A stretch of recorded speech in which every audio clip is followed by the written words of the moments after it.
At BFBS Creative, we are creative storytellers. We are specialists in unravelling the untold, even from the most difficult locations. We help you reach the audiences you need to reach. From documentary interviews to addressing communication hurdles and crafting your content strategy, we can do it all. We thrive in the toughest environments, ensuring your stories are told brilliantly.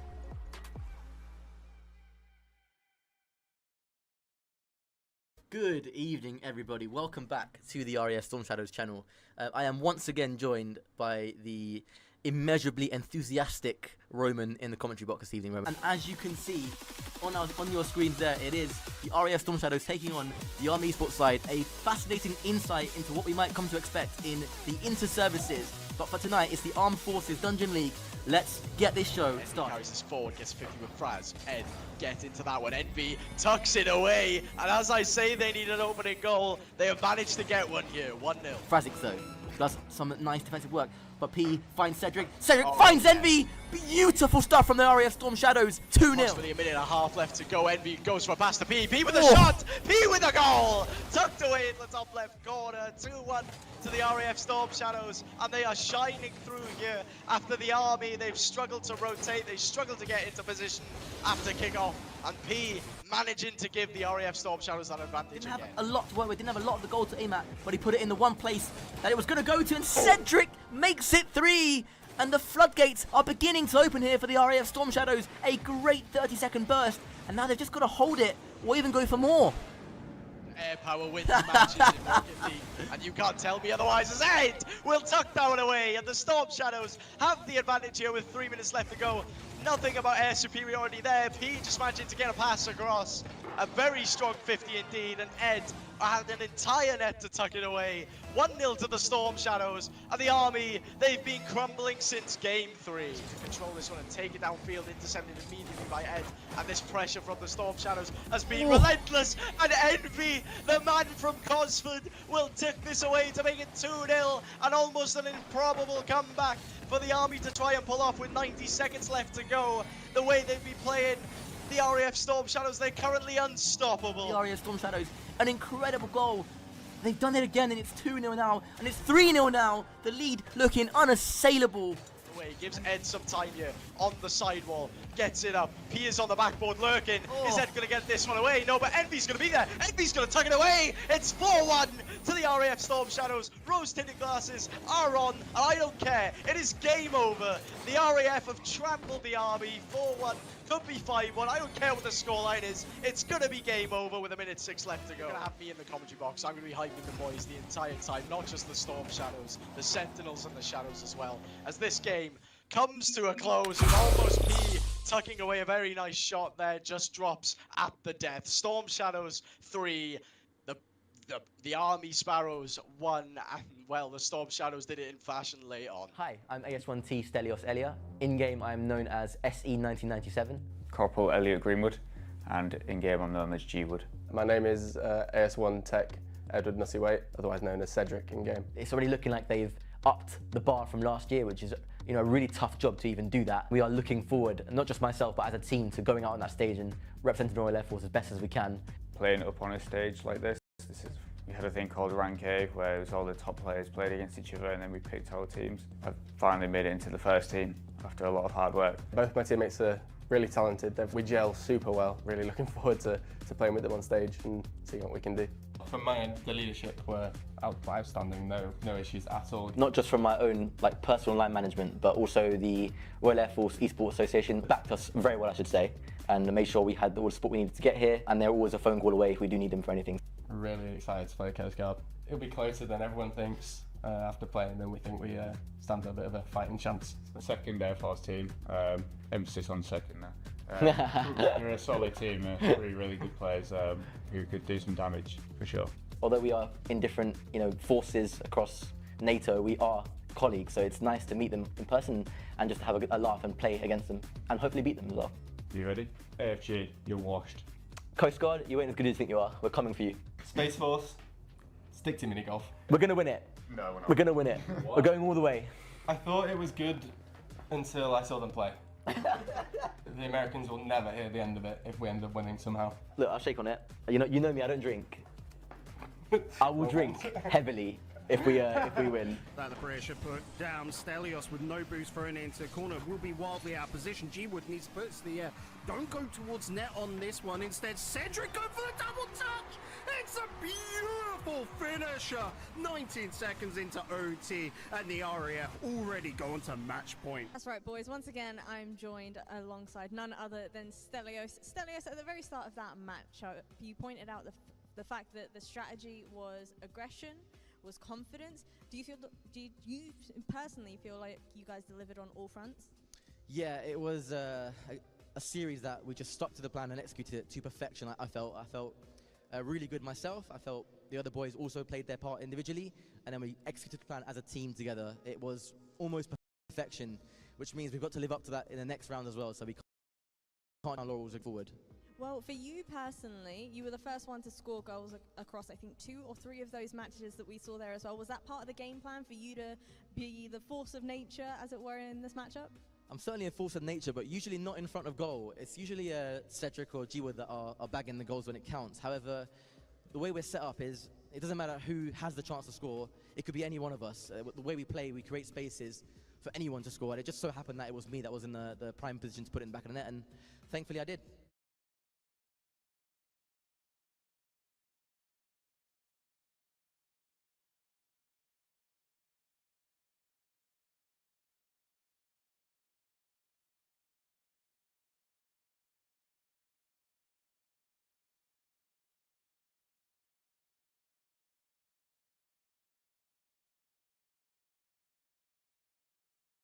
Half, but not for too much longer. Sentinels have broken free, although only momentarily. Now into the retreat, Cedric and Asher, not for the first time today, failing to meet the problem at the source. That's Cedric though. Air gets just the tiniest of the resets on that ball, but it pushes it just over the edge where Asher cannot grab it. And there's an equal response from Sames. Asher in the interception, but straight to G-Wood. Oh, and he shoots just past the post. Stelios! 2-2 at last. Another sucker punch. How strong is that proverbial jawline? And actually, you can see the severity of the situation. There's no smiles. And Sames, again, waits it out. Stelios now looking for Cedric. Oh, that's a beautiful layoff. For Storm Shadows, of course, we're going to be showcasing the other lower bracket match as well. It's going to be coming up on your screen later on. Just a quick cut where there's only 1 life for the team and there is no field for mistakes. I feel like it's easier said than done. I also worry that this might be too simple a statement to make of the situation, Jam. For the Sentinels, is it really as clear-cut as get it? And all the while, time being burned off the clock. Still 2-1 Sentinels, but that's going to change very quickly. I feel like I put on my crown, Jam. The King of Cursed is back. For Shaman as well to look and demo or bump the player out of the way. Not on that attempt. I'm pretty sure Storm Shadows will be thinking about it. That's certainly one thing on Cedric's mind though. Golds, and more golds. Cedric actually just lays off, allows Sames the room, but then wiggles his way through all on his own. Cedric to G-Wood, it's a save, but it's not enough. 2-1 Storm Shadows. The ball caroms off the oncoming player with a series-winning goal scored just 30 or so seconds before the end of the game. It is the Royal Air Force Storm. Spirited a performance as that was. Let us not forget that they have now tripled their game output in a single. Do apply. And that resource will eventually run out in the form of boost. Oh, very sneaky from Cedric. Lovely flick over the top of everybody. Oh, it's a spectacular from Cedric. Space Force just a little bit. exchange of long-range efforts, but I do love the proactivity and Good evening and welcome back to the RAF Storm Shadow channel, and indeed, of course, the Royal Air Force official esports YouTube channel, live on both platforms today for the second day of Interservice 1 vs 1 Championship action, a new tournament in the Interservice calendar to showcase all the individual talent across all three services, and of course, the final four play out the finals at this year's Interservice LAN. Now, of course, day one full of drama, day two set to be even more packed with drama and fantastic matchups. And joining me to enjoy the remainder of the top 8 action is none other than Psycho, who once again joins us as our special guest in the commentary box. How are you this evening, sir? I'm doing great, Stelios. It's fantastic to be here again. Last time we casted together, pretty recently actually, we were on a big stage. All the glitz and glamour, all the cameras, the lights, the action, and that was amazing. And now I get the pleasure to do it from home again, Stel. So looking forward to today. Shout out the BFBS Pro League. What an amazing, set of weeks from qualifiers to the LAN it was. Definitely looking forward to Season 2, if that, of course, happens. But tonight, it is all about the Interservice talent. We have, to open us up this evening, Psycho, it is the UCAF Player of the Year currently, well, from 2024 Interservice LAN, Cedric, taking on one of the Army's brightest talents, I might add, Gids, who plays for the second team of the British Army, the Kestrels, Owen. But I'm sure you will agree he could easily be in that first team. Yeah, I think especially with the Army teams, there's a little bit of a uncertainty in terms of which team could come out on top potentially.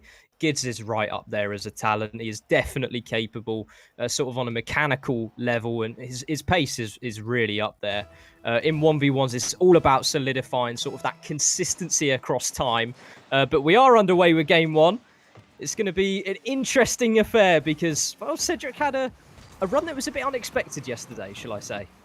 He did, and he suffered in the upper bracket first and foremost to Bale of the RAF Vulcans, the third team of the RAF. But a note to mention is Bale is an exceptionally talented player, gifted mechanically, and sure, while his 3 vs 3 understanding might not be quite up to scratch yet for the upper echelons of RAF Rocket League, his mechanical 1 vs 1 play is something to behold. So many might see that as a shock result, but many inside the RAF may not be too surprised. Paired, of course, with Cedric potentially having a bit of an off day, it makes today interesting, and Gids storms into an early 2-0 lead, clinical from the Army man, and he'll be delighted with how he started this best of 3. Absolutely, it was a cheeky freebie early on after Cedric had a bit of a howler off kickoff, but that one was really worked for, and I just loved how Gids had the sort of initiative to play around there. A lot of the time in 1v1s, you'll see players going for really direct plays like the stuff we're watching right now from Gids, saved away by Cedric, but that time he opted to go to the side and it really paid off for him. Well, it's as if you know what you're talking about, Psycho, because, the moment Gids went for that instant direct play, he was punished by it by Cedric, who got the save. And in that kind of environment, in 1 vs 1, your recovery has to be nothing less than inch perfect if you want to be able to save those. Unfortunately for Gids, it was a difficult recovery to execute. Didn't manage it, almost clawed his way back in time into his defensive penalty area, but Cedric had enough swaz on the ball, if I want to use that word, to get the ball into back of the net and bring him back to within 1 goal of a deficit. And Gids takes the boost and just keeps the pressure on. Ones is a totally different ball game to what you are typically going to see in a 3 vs 3 on this RAF Storm Shadows and YouTube channel, on across any of the 3 services for that matter, and you can see it is different. There's no room for error, Owen, and there's just a couple have been made by Cedric. He started off a little bit slower than he maybe would have wanted to, and Gids, again, to his credit, making no mistake when it comes to finishing off any little scraps he gets given from Cedric. He's making them and turning them into goals, and that is a vital skill of 1 vs 1 in my opinion. Absolutely, and that's a wicked shot as well, and Cedric was so close to clawing away a touch, but it was the crossbar that did a lot of the heavy lifting. And I think you're absolutely right in terms of Gids' approach at the moment. He is just capitalising on every single mistake, and Cedric is kind of an all-or-nothing player. I look at him as quite a lot of the time, and that does lend itself to the sort of riskier moments. But the trouble is for him, so far he's played it quite safe, and yet he's still 2 goals down here. True, and that is a testament to the hard work and solid play of Gids. He's really not giving Ed any chance to make mistakes. You know, it's a different, and there you go. There you see some of the pressure that Cedric may or may not be feeling. It's not typical of him.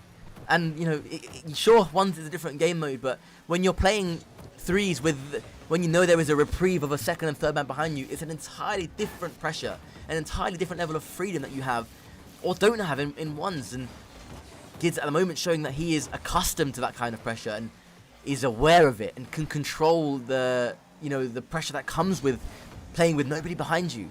3-1 the score so far, crossing just over the halfway mark inside game one now. It is only best of threes again tonight. Wow. And that one is going to loop and crawl into the back of Cedric's net. And Gids adds a fourth. Yeah, and something really impressive to me so far as well is just how disciplined Gids has been with his boost. Because a lot of the time, he's kind of in a position where Cedric has a lot of possession and a lot of time to play around with. But Gids, off of the ball, is remaining really calm, prioritising that positioning, getting the boost just right. And that's really, really helping him out. Smart play. And here goes Cedric. Finally a bit of time on the wall for him, and you can see going for a mechanical play, and you've seen him put that in the back of the net time and time again in various 3 versus 3 games. But with the pressure here in the 1 versus 1, Gids will just take the ball away from him and roll the ball into the back of an empty net. And it's 5-1, just over 2 minutes to go. And don't be fooled, sure, the scoreline may be 5-1. In ones, it is exceptionally recoverable from this point in time. And Cedric will believe that, and he'll know that. And it's all about how he can respond, if he can respond. But for Gids, I'm sure you'll agree, Psycho, it's just more of the same. Yes, it's business as usual at the moment for Gids, and he's got a chance to take lots and lots of time off of that clock, but he's kind of wasted that ball, albeit in quite a strong position to recover from. Now Cedric's going to take this one to the side, maybe go for a soft touch to the backboard, but it's a little heavy, and it's just going to give that possession away. Surely it's going to be 6 for Gids. And although 5-1 is recoverable, 6-1 now at this point in the game, I think Cedric just has to reshape himself and go next. Pretty much. You've got to be using this next minute and 46 to restabilize yourself and calm yourself down if you're feeling any bit of tension. Shake the fingers if you need to. But for Gids, I mean, he's going to be brimming with confidence. And if you can even ever so slightly stem a fight back here from Cedric in the last dying embers of game one, that could be a real mental win as well, because even down to the wire, even down to the final few seconds, he never let Cedric come back into it and just keep punishing him. That can have an effect in the next game. So, that's what you want to see Gids doing, and he is doing that. Intercepts the ball again, takes the boost, takes his time as well. Onto the ceiling he goes. Going for potentially a pinch. Nope. Passing to himself. Cedric respecting the touch as well. And the reverse shot from Gids off the crossbar and off the post and down. Cedric could only watch as it sailed over him. Instead, does survive, goes at the other end, but can't make the most of the counter-attack. And a lovely little display of wall dashes from Cedric that I'm very envious of, because I cannot do anything close to that. I wish I had that in my locker, but he's going to try and extend the difference slightly, or not extend, close the difference rather, as he's going to try and take a bit closer control of this ball, flip reset to his name. And I will say, before we got ourselves into this match, Cedric was just saying, look, I want to have fun with this. There is no pressure on me, and that's, what he truly believes coming into this matchup. But I think at this point, it's just a case of, let's forget about the last 5 minutes and let's remember why we're here. There's a massive, massive sort of reward at the end of all this with the likes of the Interservice finals that Cedric could be potentially competing in, as he is surely going to get a touch here. Not quite. But surely that's just going to push him on a little bit to come back from this this harsh early start.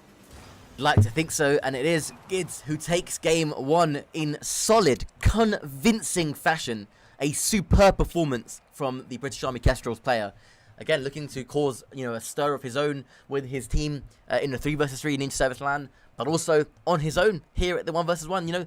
I believe this is pretty much a qualification match, by the way. I think this guarantees his place in the top 4, if I'm not mistaken. Have I got that right? I don't think it's guaranteed at this point, because if you do drop down from the semi-finals, you're into the lower side of things, and Well, I'm not sure. I'm not sure if it qualifies. I should know, but you're testing my knowledge here, Stel, and Me I don't too, don't have worry. it for you. I'm Me so too. sorry. No, all good, all good. I mean, that's something I'll have to explore a little bit further. But obviously, this is double limb format for anybody who is watching and wondering what tonight's format is. Similar to yesterday, this is stage 2, and of course, stage 3 we played the top 4 at the LAN. Which, by the way we've set things out and planned things, it's going to be brilliant. I mean, they should be, judging by the numbers that all the teams are bringing. Across the Army, Navy, and the Royal Air Force, and of course BFBS, who will potentially be there as well, or hopefully will be there. There should be a large amount of people in for these grand finals at the LAN, and that will of course carry over through to the 3 versus 3 grand finals as well. So it's going to be so cool to see the 1 versus 1 Interservice players battling out, but also of course that coveted 3 versus 3.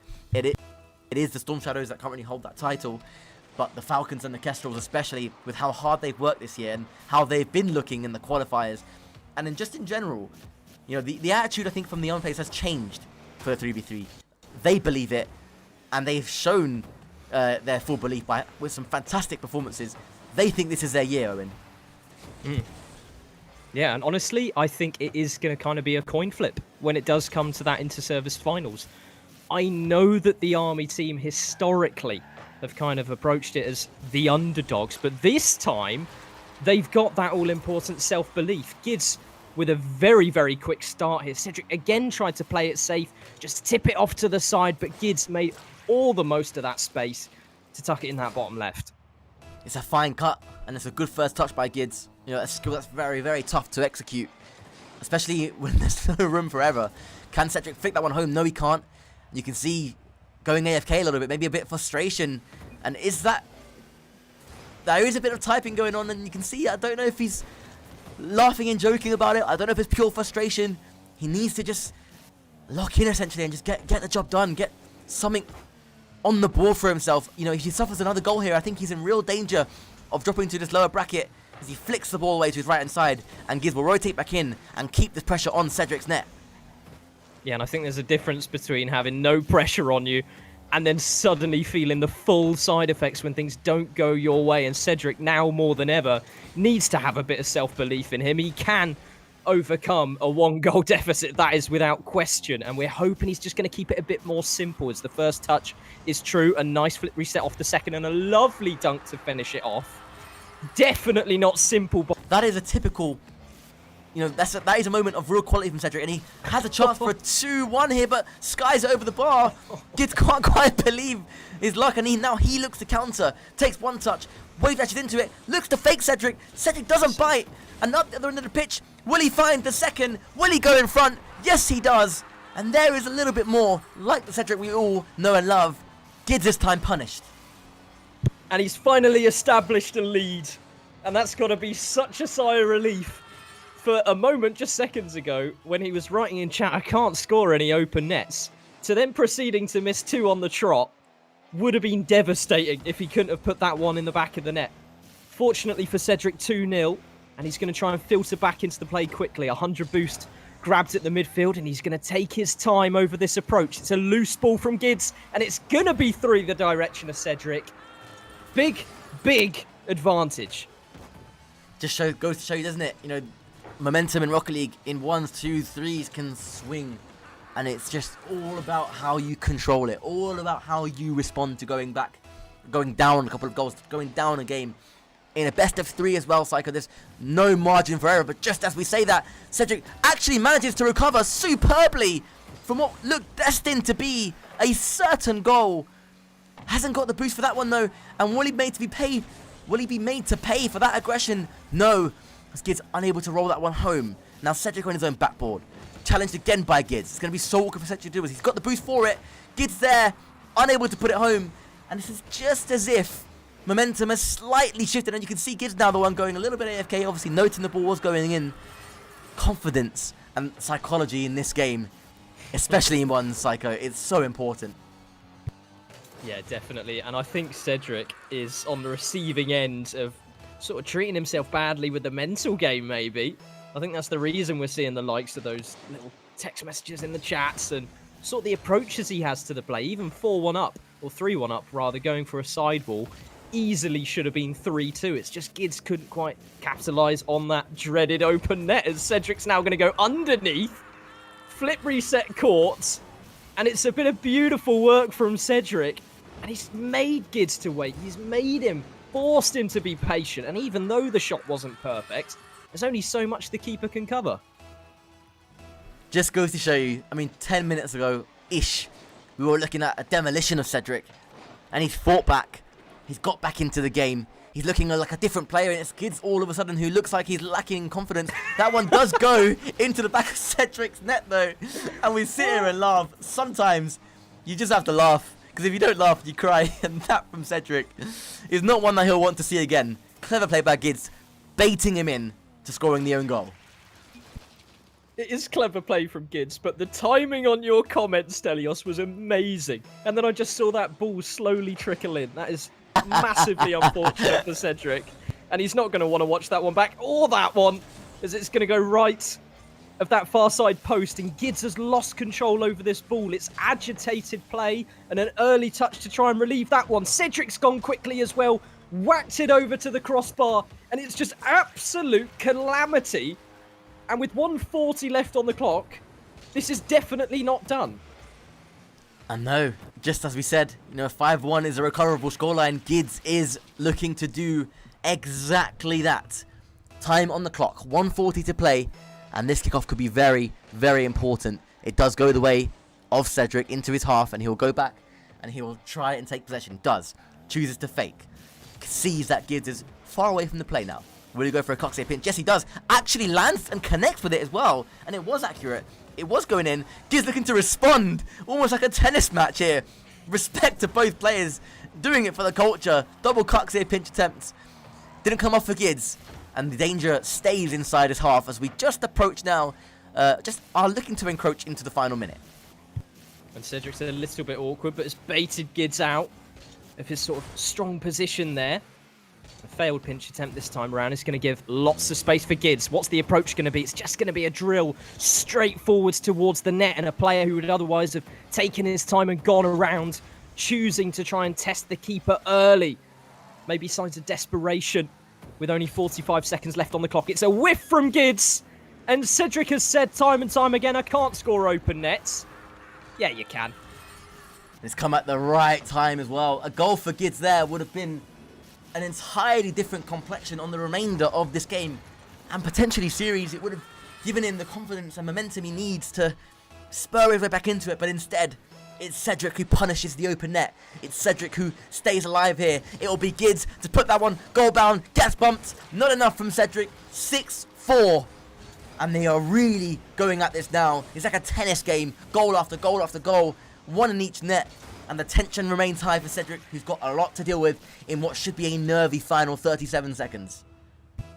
And the objective for Cedric is just keep possession at all costs.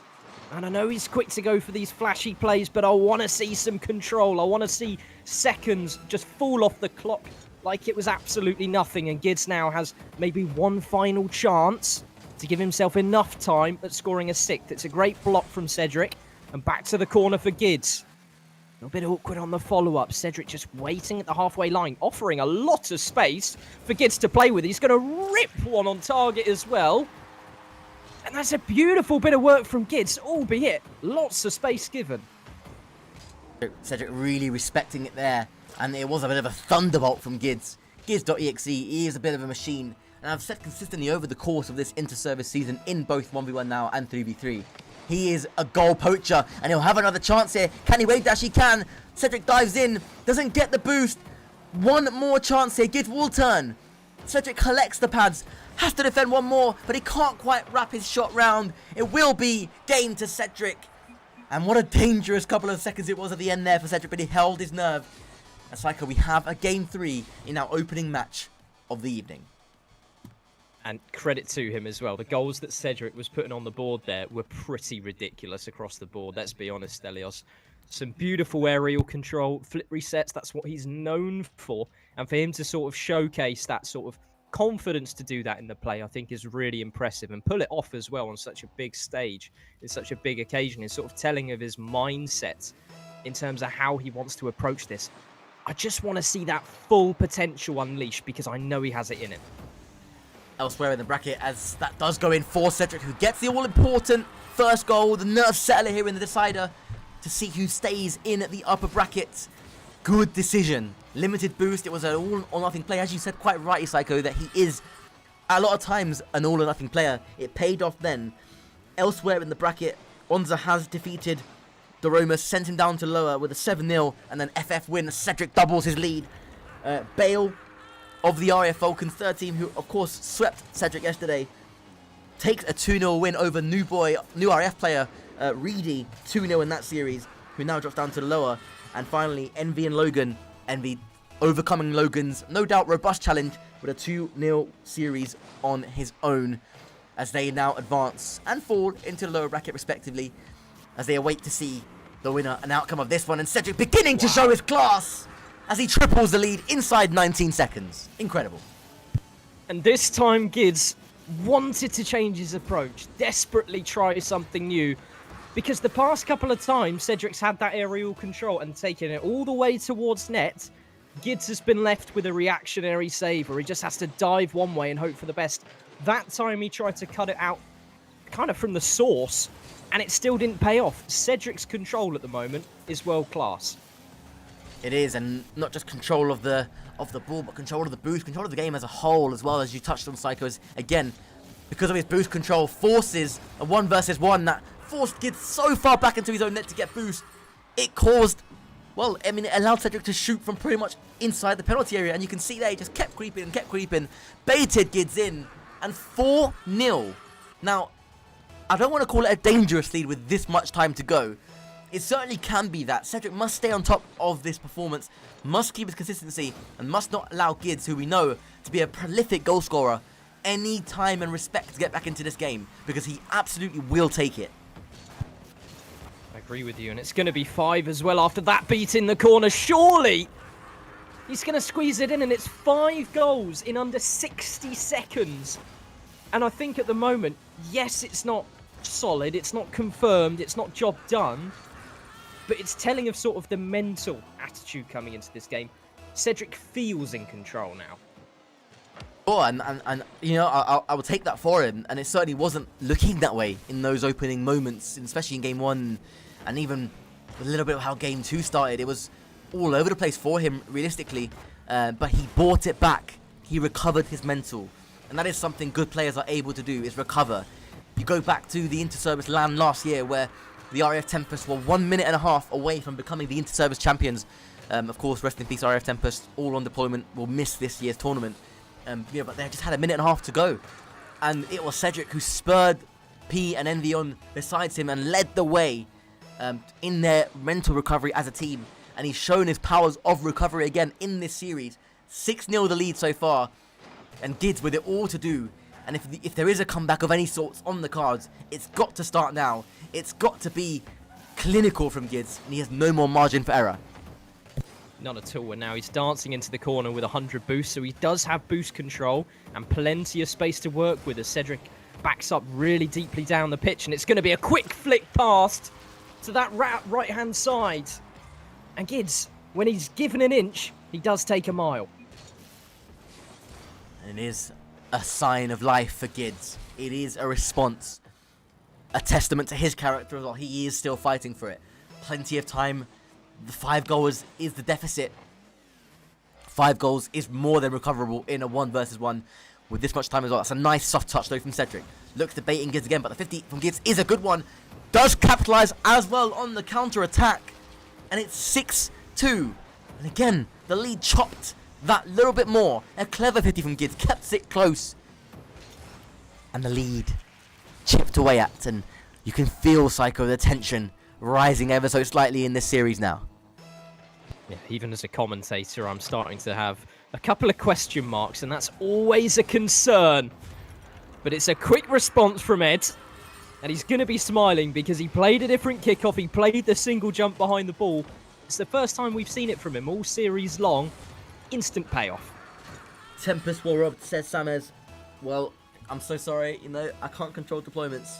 But yeah, I do agree. It would have been great to see the RF Tempest there again this year. especially with the quality and the improvement that they've shown. And that skid just puts that one wide. Oh, it was a good chance. It went slightly a begging, and they'll do battle for this boost. Gids cuts well, and it will creep its way into the back of the net, but no, because of the boost that Cedric stole away from Gids, he was able to recover and has pads to make another play. Just sends it and throws it away to the right-hand side of the net. Skids gets there. Takes a nice first touch. Goes high. Can he bait Cedric? And he can. Will it find its way into the back of the net? No. Just wide of the mark for Gids, who continues to pester the back of the net. Looks so awkward right now for Cedric, and he's just been pummeled with 50s, but he's recovered that one. Gids laces the goalkeeper away outside of his own back line, and he's worked so hard for that third goal. Maybe put on like 4 or 5 shots on target within just 30 seconds of play. Kept on bashing Cedric around like he was the tennis ball. And suddenly, he's back in contention. Indeed, and I'm only just seeing some of the chat, sorry. I've only just sort of flicked up the chat on my separate phone screen. Good evening to you all, by the way, that are tuned in. Wolfie, Danny Boy, Plu as well. Nice to see you all here. There was a comment, both casters with merch, but which one is better? I am not at liberty to say, as Cedric with a disgusting dunk there on the backboard. Again, textbook play, kept it close. Forced Gids into the save, back into his car, and he read it well. That is more like Cedric, you know, much more clinical now. Psycho, I wonder if you have anything to say on the merch debate. Oh, you know what? I'm going to abstain from this one, because I quite like your merch as well. I like your merch too, Psycho. The FBS merch I'm always going to, you know, look at and say, that's pretty good. You know, if it was publicly available at some point, I would probably snag some up. But luckily for you, Stelios, you've already got some of our bits. Oh, it is good. It is fantastic merch. Shout out again to BFBS, you know, yourself, Owen, etc. makes that 9-3. Of course, Jonah, can't forget Jonah, and of course, the man himself, Rob. You know, they're doing a fantastic job at growing military esports from an outside of the organizational perspective, you know, from the traditional tri-service scene that we have going on. You know, BFBS in their own lane and doing some super exciting work that I wish you all knew about behind the scenes, especially with what's to come. It's going to be good. But a double fake here as the 9-3 lead sustains for Cedric. His will turn. Looks to bait in Cedric as well. And it's a good deflection away. And you know what, Psycho? He has well and truly recovered and looks more like the player that we all recognise now. Absolutely. And moo! I've turned into a cow. I was going to say moving forwards. I just said moo. That is a ridiculous finish from Gids. Probably my favourite goal so far in these past couple of games. I mean, it's superb play from I can't Gids. believe Wow. that, Stelios. Sue! I've got to do some Sues apparently. I owe the chat some Sues. So there's your one. And I'll drop Give the him other a moo two. instead. You can come join me. Yeah, you know what? Nah. I was fully about to moo as well. Yeah. You know, it's one thing if the moo is unintentional and a result of good play by Gids. It's another thing if I'm intentionally mooing. You know, so, and I've just had another Sui redeemed, so I'm back down to 3 again. Alright, Gids makes it 9-5. Sue! There you go. There's one redeemed, so we want to see at least 10 more. We want to make Stelios' night as difficult as possible today. Of course, that's what we're all here for, you know? Difficult past couple of days, potentially. Let's just add fuel to the fire at this point. Cedric's surely going to get 10 here. It's fallen underneath Gids. Slippy goalkeeper mitts there, and honestly, not much they can do. Well, he's apologised to Gids, you know, for that one. Like, you know, I don't think he meant to fake that one as he did. And there is a GG's. There's good sportsmanship and respect shown between the two players. I don't know, is that potentially a forfeit win? If that's Gids forfeit, maybe it is. In good spirits, nonetheless. IFF, yep, that is game over. It is Cedric who takes the win, takes the game, and progresses through into the top 4, I believe. We'll find out after the break for sure. Of the Interservice 1v1 Championship Qualifier, not to be confused with the actual LAN Championship later on down the line in December. Speaking of which, Owen, we may as well do a little bit of a shout out to that. Planning is well underway. There's still a few more things to confirm before the event is, you know, fully announced.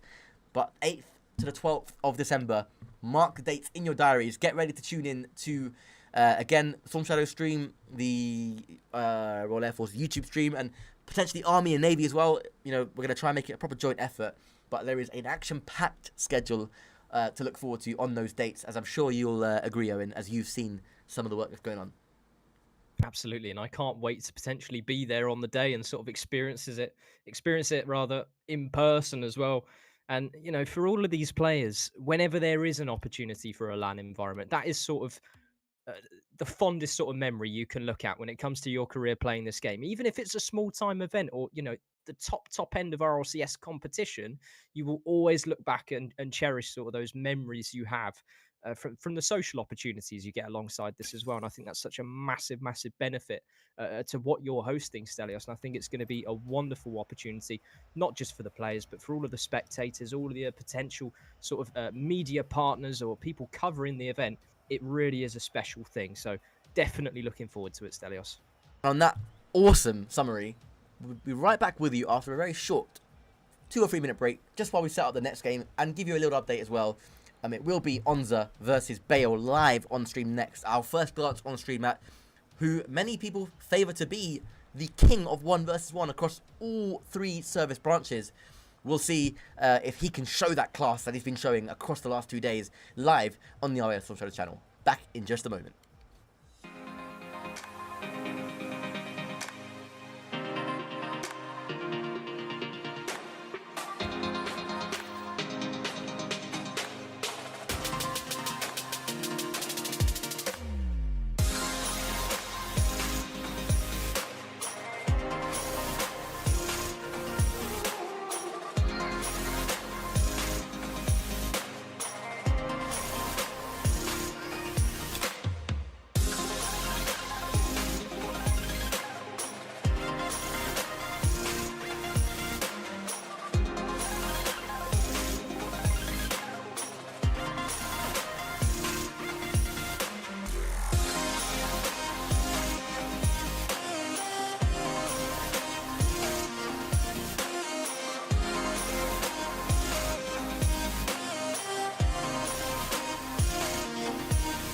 BFBS Forces News join KFOL patrols in the north of Kosovo. We're here to create a safe and secure environment for the people in Kosovo and the people of Kosovo. Our job, fly and fight from the home base, and we've got to be able to do that in whatever conditions. This training is mutually beneficial to both sides. For the riflemen themselves, it's about getting that valuable training in the desert. At the heart of Lympstone Parade Square, the King's Squad, and there could be no more special guest of honour than His Majesty the King. And whilst I'm not moving the controls at all, I can certainly learn from what I'm seeing as to how a manoeuvre should be flown.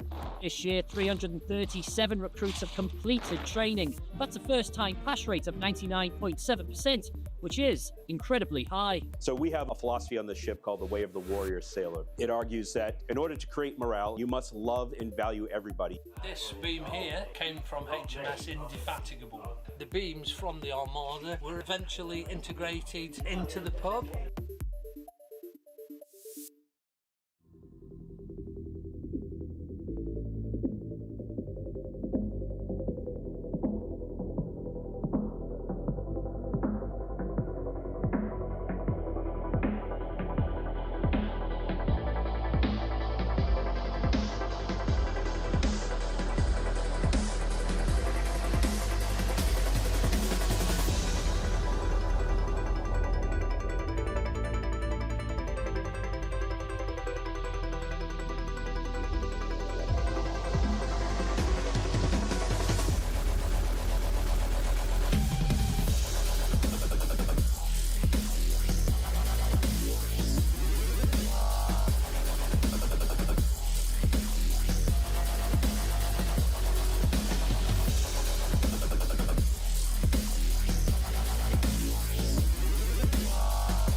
At BFBS Creative, we are creative storytellers.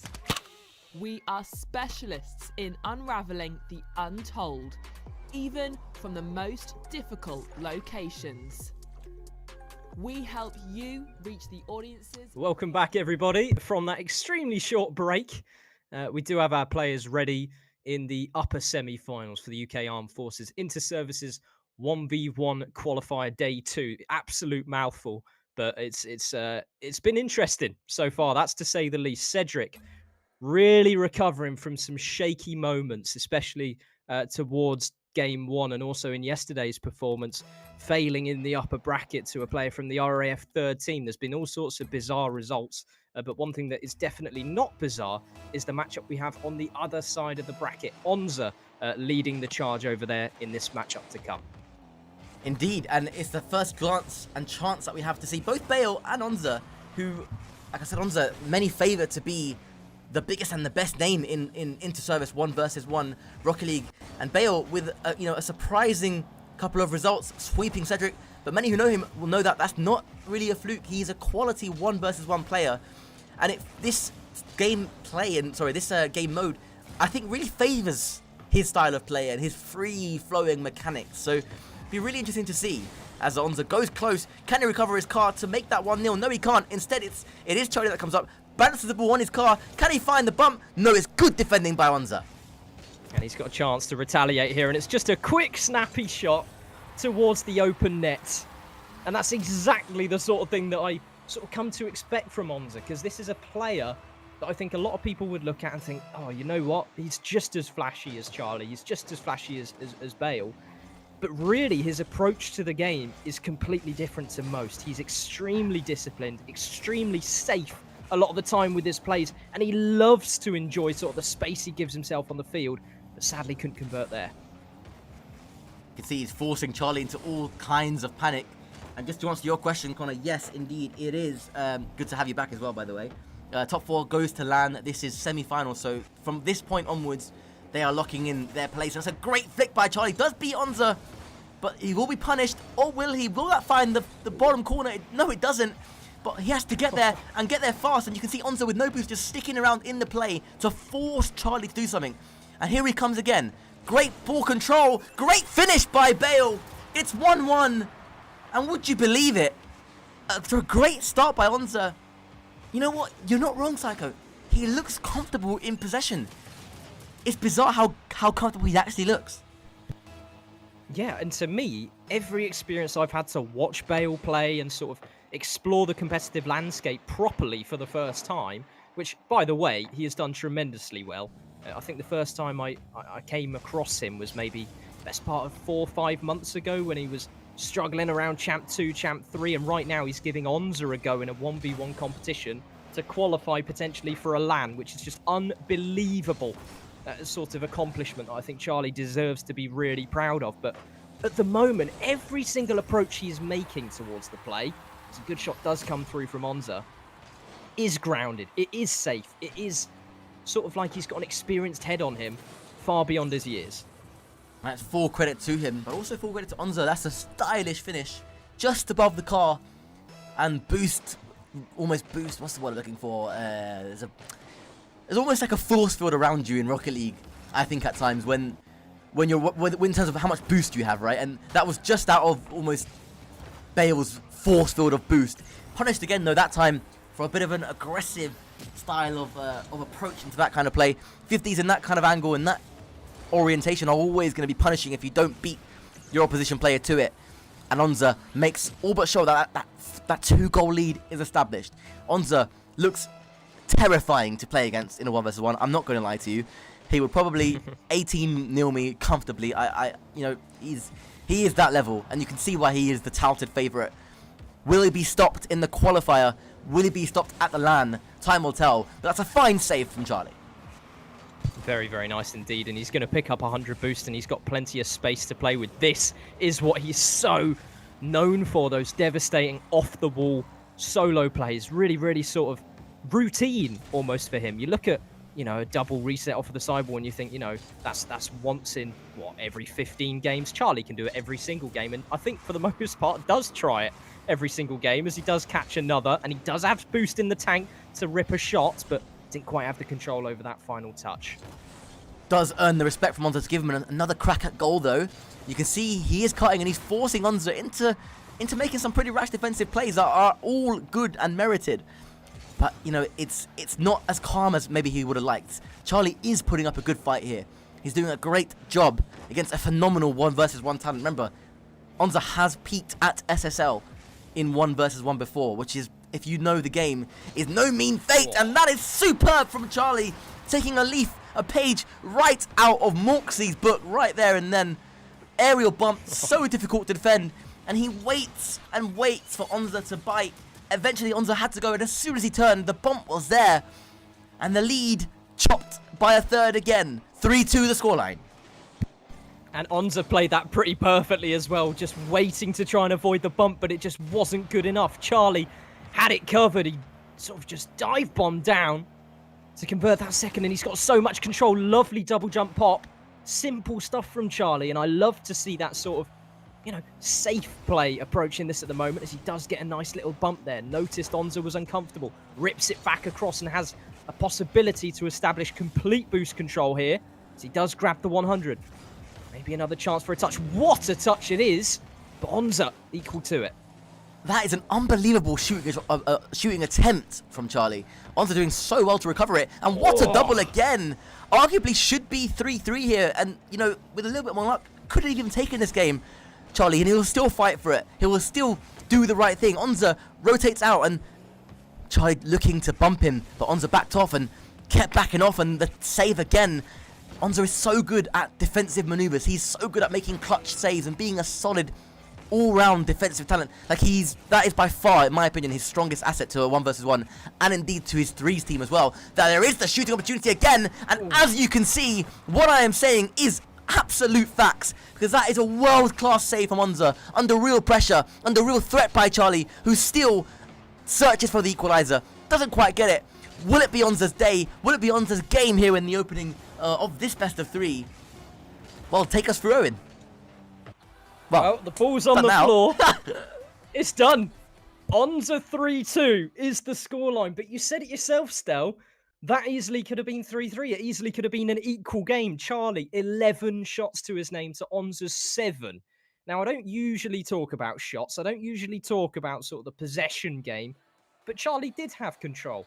You know, the majority of attempts were hard-earned from Charlie and sustained across time. He was able to take boost control at key moments, take possession at key moments, and he knew when to keep it simple, when to keep it a little bit complex. Onza, though, does have that experience to him. He knows sort of the most effective play to go for pretty much every time he's presented with the ball. That's just how much experience he has, and he's capitalized off every chance. Reedy says, what a save from Onza. Yeah, it was a cracking save. He really is an incredible defensive asset to himself and to any team he is part of. And that is a fantastic 50 though from Charlie. Will open the scoring. And for the first time in this series, Bale takes the lead. And will that settle his nerves? Or has the goal come too early? That is a thing sometimes in football, where you get the lead too early and you have the intention and the mentality to sit back, and it changes. You can't afford for that to be a thing in 1v1. So this is a good test of Charlie's resolve, as another even kickoff is recovered better by Onza. He gets the boost, but Charlie loops that. Will it find the back of the net? No, it's off the roof, and Onza away to his right-hand side. And he's going to take full control of this. Surely it's just an air dribble all the way. Nice flip reset court. Bottom left. It's a brilliant shot, but what a save as well. Charlie pre-jumping up to that one, and he's going to storm that one home. Gorgeous defensive work from Charlie. And from Onza's perspective, it looked like there was just no possibility of a save. And yet here we are, 2 goals up. 30 seconds in, the lead doubled from Bale or Charlie or whatever variation of name he wants to be known by this week. I mean, he's got Bale on his jersey, so he's got to surely stick onto that. As Onza facing his own net again. Charlie nice and close to the play, limited boost, but stays behind it. Keeps the 50 going, keeps Onza very awkward. But Onza with a nice little fake there, just lets Charlie overcommit, and he's still staying in the play. And he eventually realizes and recognizes he's got to back off, because Onza will punish it. Can he punish? No, he can't. A spine play on the goal mouth by Charlie. What incredible levels of composure he is showing. Wave dash into a flick. Onza has to save, turns and does, but he's left a little bit awkward now, and Onza will look to bring this away. Keeps it close again. It's an interesting chess-like battle between these two players. And to be honest, you know, I'm not going to lie to you, Psycho. From everything I've seen, you know, knowing about all these players across the last few years, and of course Bale being new to it, these might be the best 2 1v1 players I think I've seen across the 3 services. It would not surprise me if what you are witnessing right now is a potential grand final. I was going to say, Stelios, that Onza is just giving Charlie so much respect, even when he had almost strangled Charlie clear of all boost and all hope at the goal line. He still gave him the respect to take that touch, and Onza, I think, finally has gotten a little bit frustrated and so threw himself into the corner, conceded that third, and now he's having to play catch-up once again. 100 boost at that left-hand side, grabbed as he fights his way back into the offensive half. 100 boost at the midline. Charlie's gone for boost. It's a misplay from Charlie, but fortunately for him, the shot not where it needed to be. On the counter now. Onza's still true to it. 100 boost in the tank. Just needs to try and play this one over Charlie's head, and he's just bitten the bullet a little too late. 4-0 on the cards for Charlie, but good little save there from Onza. Another disgustingly good defensive save, and he just honestly just collects them, and Charlie, recognizing that Onza was on the roof there, chooses to fake, chooses to come down, gets the pop reset. Onza looks to control. Charlie taking it back to his own half, a defensive third now, playing a little bit of game management, maybe a bit of mind games. Another good 50. How on earth does he do this? How on earth is he this composed at this young of an age, at this level of experience? If this man continues in the way that he is, I'm saying it right here, right now, he is the future. He absolutely is. And when I look at players like Charlie, I look at players like Bale, I think surely in 2-3 years' time, he's going to be reaching, you know, not just the peak sort of ranks within the game, but potentially getting himself involved competitively. That's how quickly, you know, he's worked his way into the position he has today. It's really, really impressive stuff. But Onza as well, I think we need to give him a little bit of credit as well, even though he's having to fight back from this 4-0 deficit, tooth and nail. He is sort of that star man for the Army at the moment. He knows when to slow the play down. He knows when to speed it up, especially when it comes to his 3v3 play. The discipline is there in buckets and respect as well, and it suits his play so well with the Army team he has supporting him involved in these competitions. But in a 1v1 setting, it's awkward for him, but he has made it too. Well, you can't take your foot off the gas against Onza.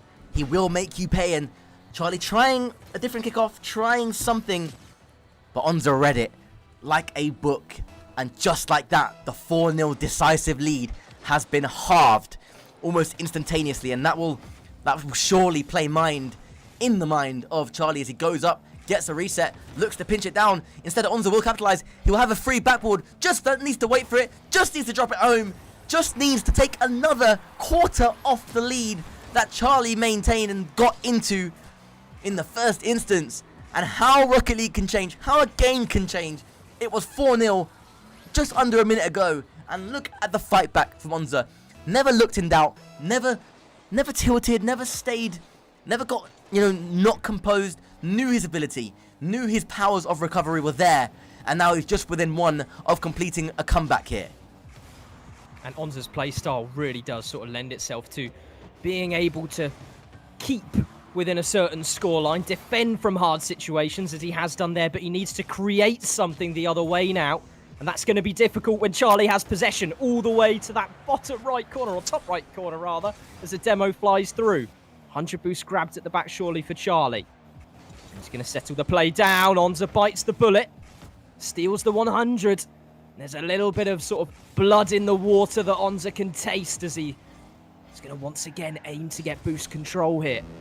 Just keep that ball settled in the corner for now as the goings look a little bit tough. The water's choppy. Charlie racing, trying to play a touch. Onza with the demo. Does he have time to swing this one around and put it to the back of the net? Bump comes through. 4-4. And Onza straight back in it. The experience, the knowledge shows from Onza. Knew that Charlie was going to spawn one way or another. Played for both outcomes.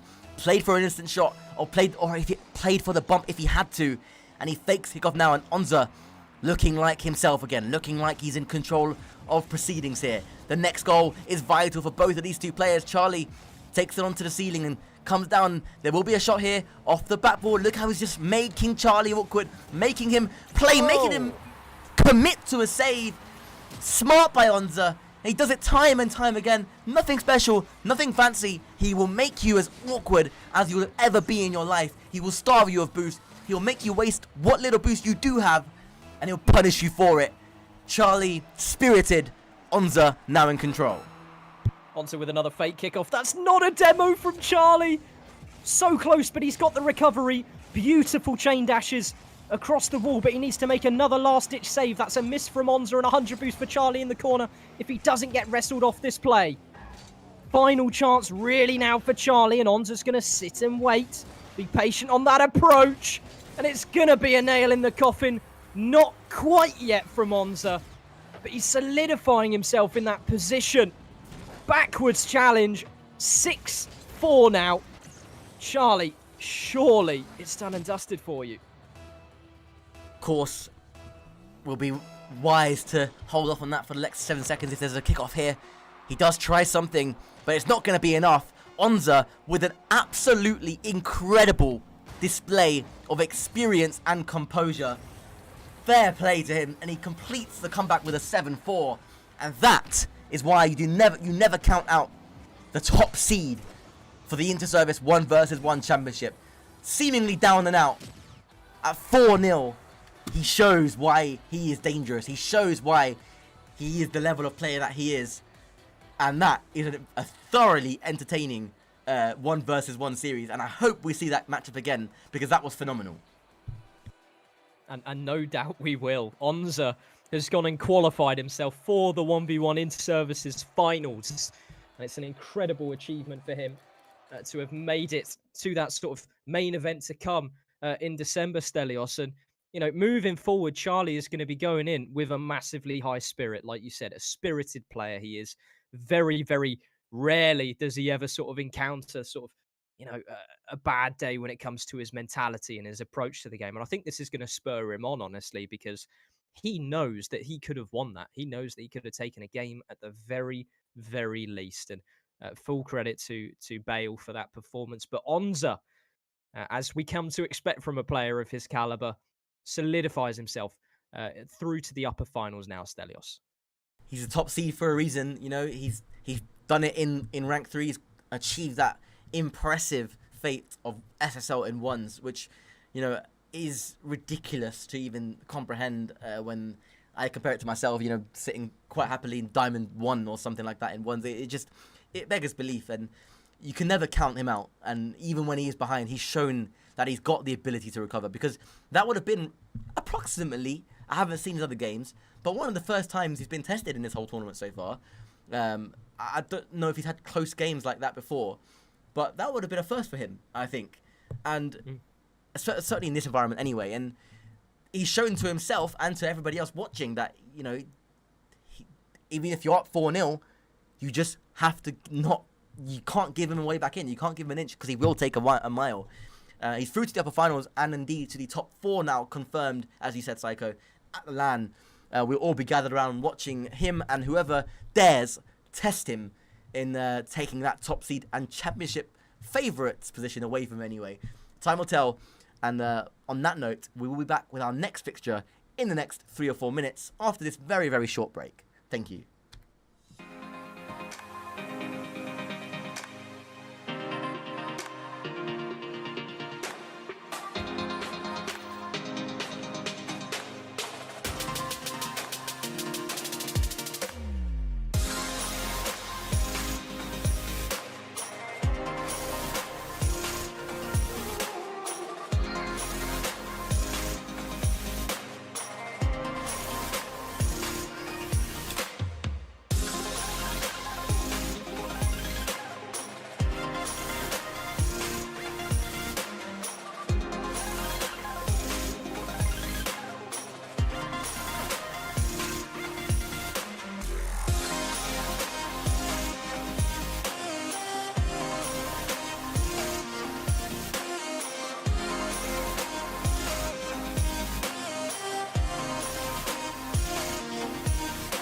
BFBS Forces News join KFOL patrols in the north of Kosovo. We're here to create a safe and secure environment for the people in Kosovo and the people of Kosovo. Our job, fly and fight from the home base, and we've got to be able to do that in whatever conditions. This training is mutually beneficial to both sides. For the riflemen themselves, it's about getting that valuable training in the desert. At the heart of Lympstone Parade Square, the King's Squad, and there could be no more special guest of honour than His Majesty the King. And whilst I'm not moving the controls at all, I can certainly learn from what I'm seeing as to how a manoeuvre should be flown.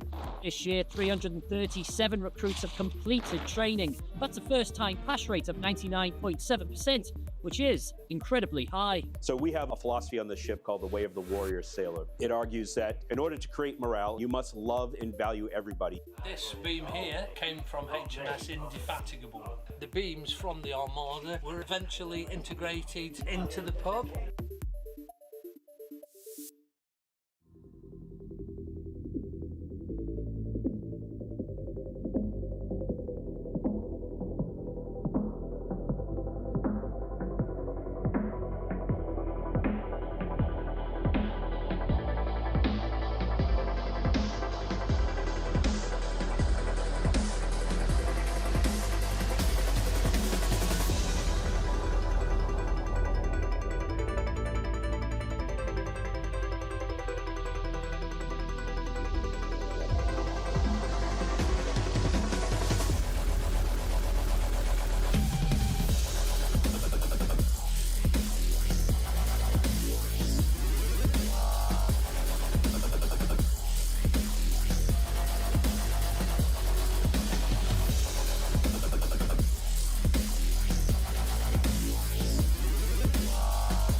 At BFBS Creative. Welcome back then, and the progress has seen Envy 2-0 Cedric in the second semi-final off stream, and it is going to be two titans of the Army and Royal Air Force respectively meeting here in the 1 versus 1 upper final. I won't waste too much time, Psycho. I mean, I will let you, of course. I would love to know your thoughts and what your brain is currently telling you about this upcoming series. Again, a best of 3. But what do you think this will give to the viewer? I mean, I think it's going to be a spectacle because I think Onza and Envy, they both have very sort of similar approaches when it comes to 2v2, at least. And when it comes to 1v1, that's unexplored territory for me. But I'm coming into this assuming that Envy is going to play with a lot of discipline, a lot of sort of safety first, worst case scenario drilled into him. But he also has the flair to create and really, really push a scoreline high just off his own merit.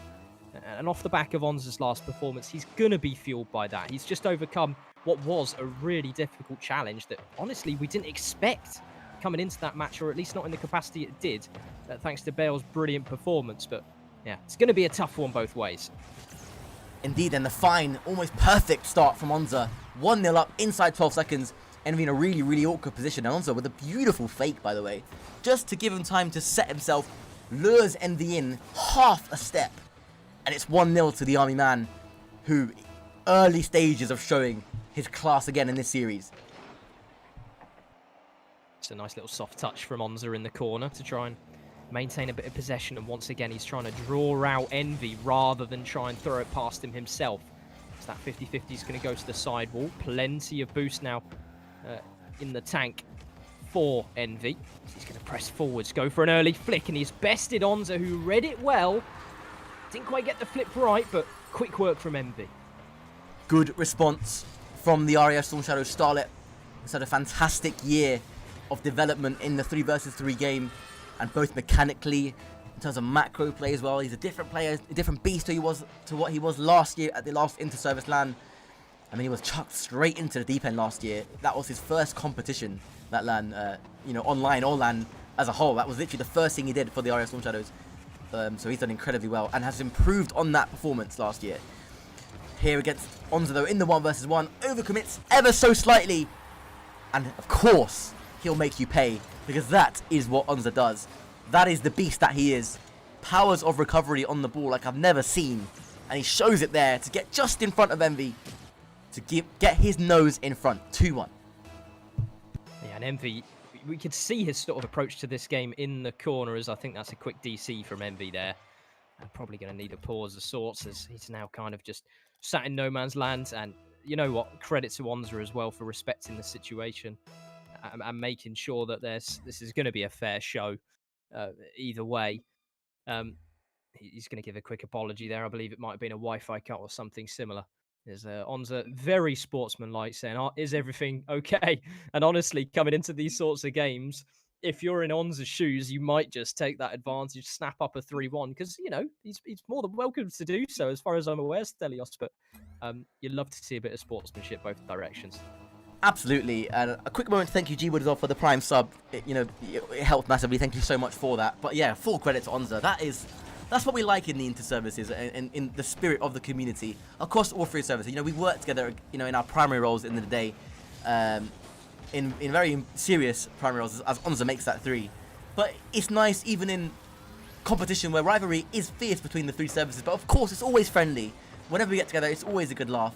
And, that from Onza highlights it. A good little bit of sportsmanship, making sure that his oppo is all good at the other end of the field, wants the victory to be a clean one. And full respect, and he gets the reward. 3-1 to Onza, in control of this game 1 now. Yeah, massive credit to Onza. And Envy's going to be really pleased with that as well. He's going to try and snap up some control here. Maybe throw it to the blind spot of Onza here with that backflip. He's actually got no touch at all. He's having to recover off of this touch. And I must say, Envy's approach has been quite different to what I expected. Just after, or before, should I say, that internet cut, he was really chasing that ball in the corner, really trying to disrupt. And I think there's 2 types of 1v1 players, those that capitalize and those that create. And Envy, at the moment, seems to be like he wants to be that guy to lead the charge, albeit 2 goals down. He is chasing, he is making Onza work and be defensively consistent. Unfortunately for Envy, that is exactly what he is, and he will refuse to make mistakes. You have to work hard to open up Onza. You have to work hard to make him make mistakes. And Envy dived in, made a risky attempt at a dispossession, and once again, he is punished. And Onza, honestly, looks so good. But if there is anybody that can stop him, other than Bale, of course, because that was a very pleasant surprise for me, by the way. I mean, that performance will go down in history. You would look to the likes of Envy to do that. Let's see, time will tell. Still plenty of time in this game to open things up for this series as he takes possession. Gets bumped away though. This recovery from Envy will be very important. Stays composed, avoids the demo. Smart play by Envy, who's now beginning to look at least a little bit more settled in this. After conceding those goals, he's a bit more relaxed now, I think, Psycho. Absolutely, but Onza is just playing with his food at the moment. He's trying to say to Envy, come on, mate, if you want the ball, come and grab it. Leaving that open space between himself and the ball and trying to get him to overcommit where possible. But that time, that laxed touch is a little bit too relaxed and has indeed seen Envy back into the play. But Onza's game management, I think, is something that we can really sort of champion in terms of his individual capability. But here comes Envy, soft touch, down, cross. Onza is now 100 boost to Envy's name. He's going to try and keep this air dribble close, maybe float it above Onza at the back lines, but just no bite in that one. Got to credit Cedric, by the way. It was his idea to make a 1 versus 1. I mean, it was discussed about for ages, right? It was, we had the idea and it's been floated about for many people as Envy goes 4-2 to the good. Fantastic effort and respect once more shown by Onza. Say a nice shot. Again, things you love to see between the 2 sets of players on rival services. But I've got to credit Ed for bringing this idea to life. This is one of the most exciting things I've seen all year. I'm not going to lie. And the fact that we get to play out in person, live, in a LAN environment, on stream, of course, to the no doubt hundreds of people that will tune in across the week of streams, is so cool. And it's another angle as well for players to grind Rocket League for. We have our standard RAF, Army, and Navy tri-service Rocket League rosters. We have 5 in the RAF, Army have 3, Navy have 2, and those spots are hard to get into, right? But in 1 versus 1, you are your own team, so it's open to everyone. And we've seen some classic names from the Navy and Army and RAF that have competed in this as well in day 1. It's so cool. I absolutely love it, and this will be a part of the 2026 Interservice calendar. In a different format, no doubt, as we refine it even further to make it even better for everybody involved. as Envy goes up off the backboard. Can he find a second? He can, and it's off the post. He'll collect the rebound. It's 4-3 inside the final minute. And of course, both of these players, they don't necessarily have the stakes that some players in this competition would have at the moment, because they've already qualified towards that finals, and they can sort of just take it a little bit more relaxed than they might otherwise in a qualification game. But even so, this is foreshadowing what is to come, and you're absolutely right in saying this is just another one of those opportunities that you're graciously affording these players to sort of have a bit of fun, get together, play as sort of a tri-service union, if you like. And Envy to equalise from 4-4 is a massive accomplishment. He was very, very far down in this game, dare I say. I thought this game was already over, and yet here we are, equal across the board. Oh, and it's a good kickoff. Can Envy capitalise on it? He can. He skims it towards the back of the empty net. Onza couldn't quite recover from that kickoff. Unfortunate for him that it landed that way. Or clever from Envy. Depends on how you see kickoffs. I think they're luck. But I know it's not. I know it's an art to kickoffs. I just can't do them. That's why I'm saying that. 26 seconds to play. Envy has had a massive turn of fortunes. He has really worked hard to bring this back. Because as you say, he did look down and out. He is currently ahead. Onza with a difficult decision to make. Does he go for it? Does he go for the boost? Went for the shot. And Envy deadly on the counter-attack. 6-4. And is this game one to Envy? Is this one of, I think, maybe the first game that Onza's dropped in all 2 days? Somebody fact-check me. That may or may not be true if this goes the way I think it's going. Time will tell, of course. Still time on the clock. Absolutely, and it is the first game that he would drop if he doesn't get two in the next 17 seconds. We saw Bale manage to scrap one back, I think, with only 7 seconds left, and he didn't quite give himself time for that last bite. And it is going to just whittle down, and Onza has a little bit of time now to think about what happened in that game. We thought he was in the driver's seat. We saw him given the respect that Envy, quite frankly, deserved after his technical issues. But now he's in a difficult position. He's been beaten, and by a significant margin, from an incredible comeback, and now he's got all the work in the world to do to come back from this. Interesting times in this upper final. Of course, both these players confirmed now in that Interservice 1 versus 1 LAN, and of course both will also be there anyway for the 3 versus 3 in their respective teams. The RAF Storm Shadows for Envy, the British Army Esports Falcons for Onza. And wow, this adds another layer to the drama, the theatre that will unfold in that dramatic Interservice week. I can't wait to see it, honestly.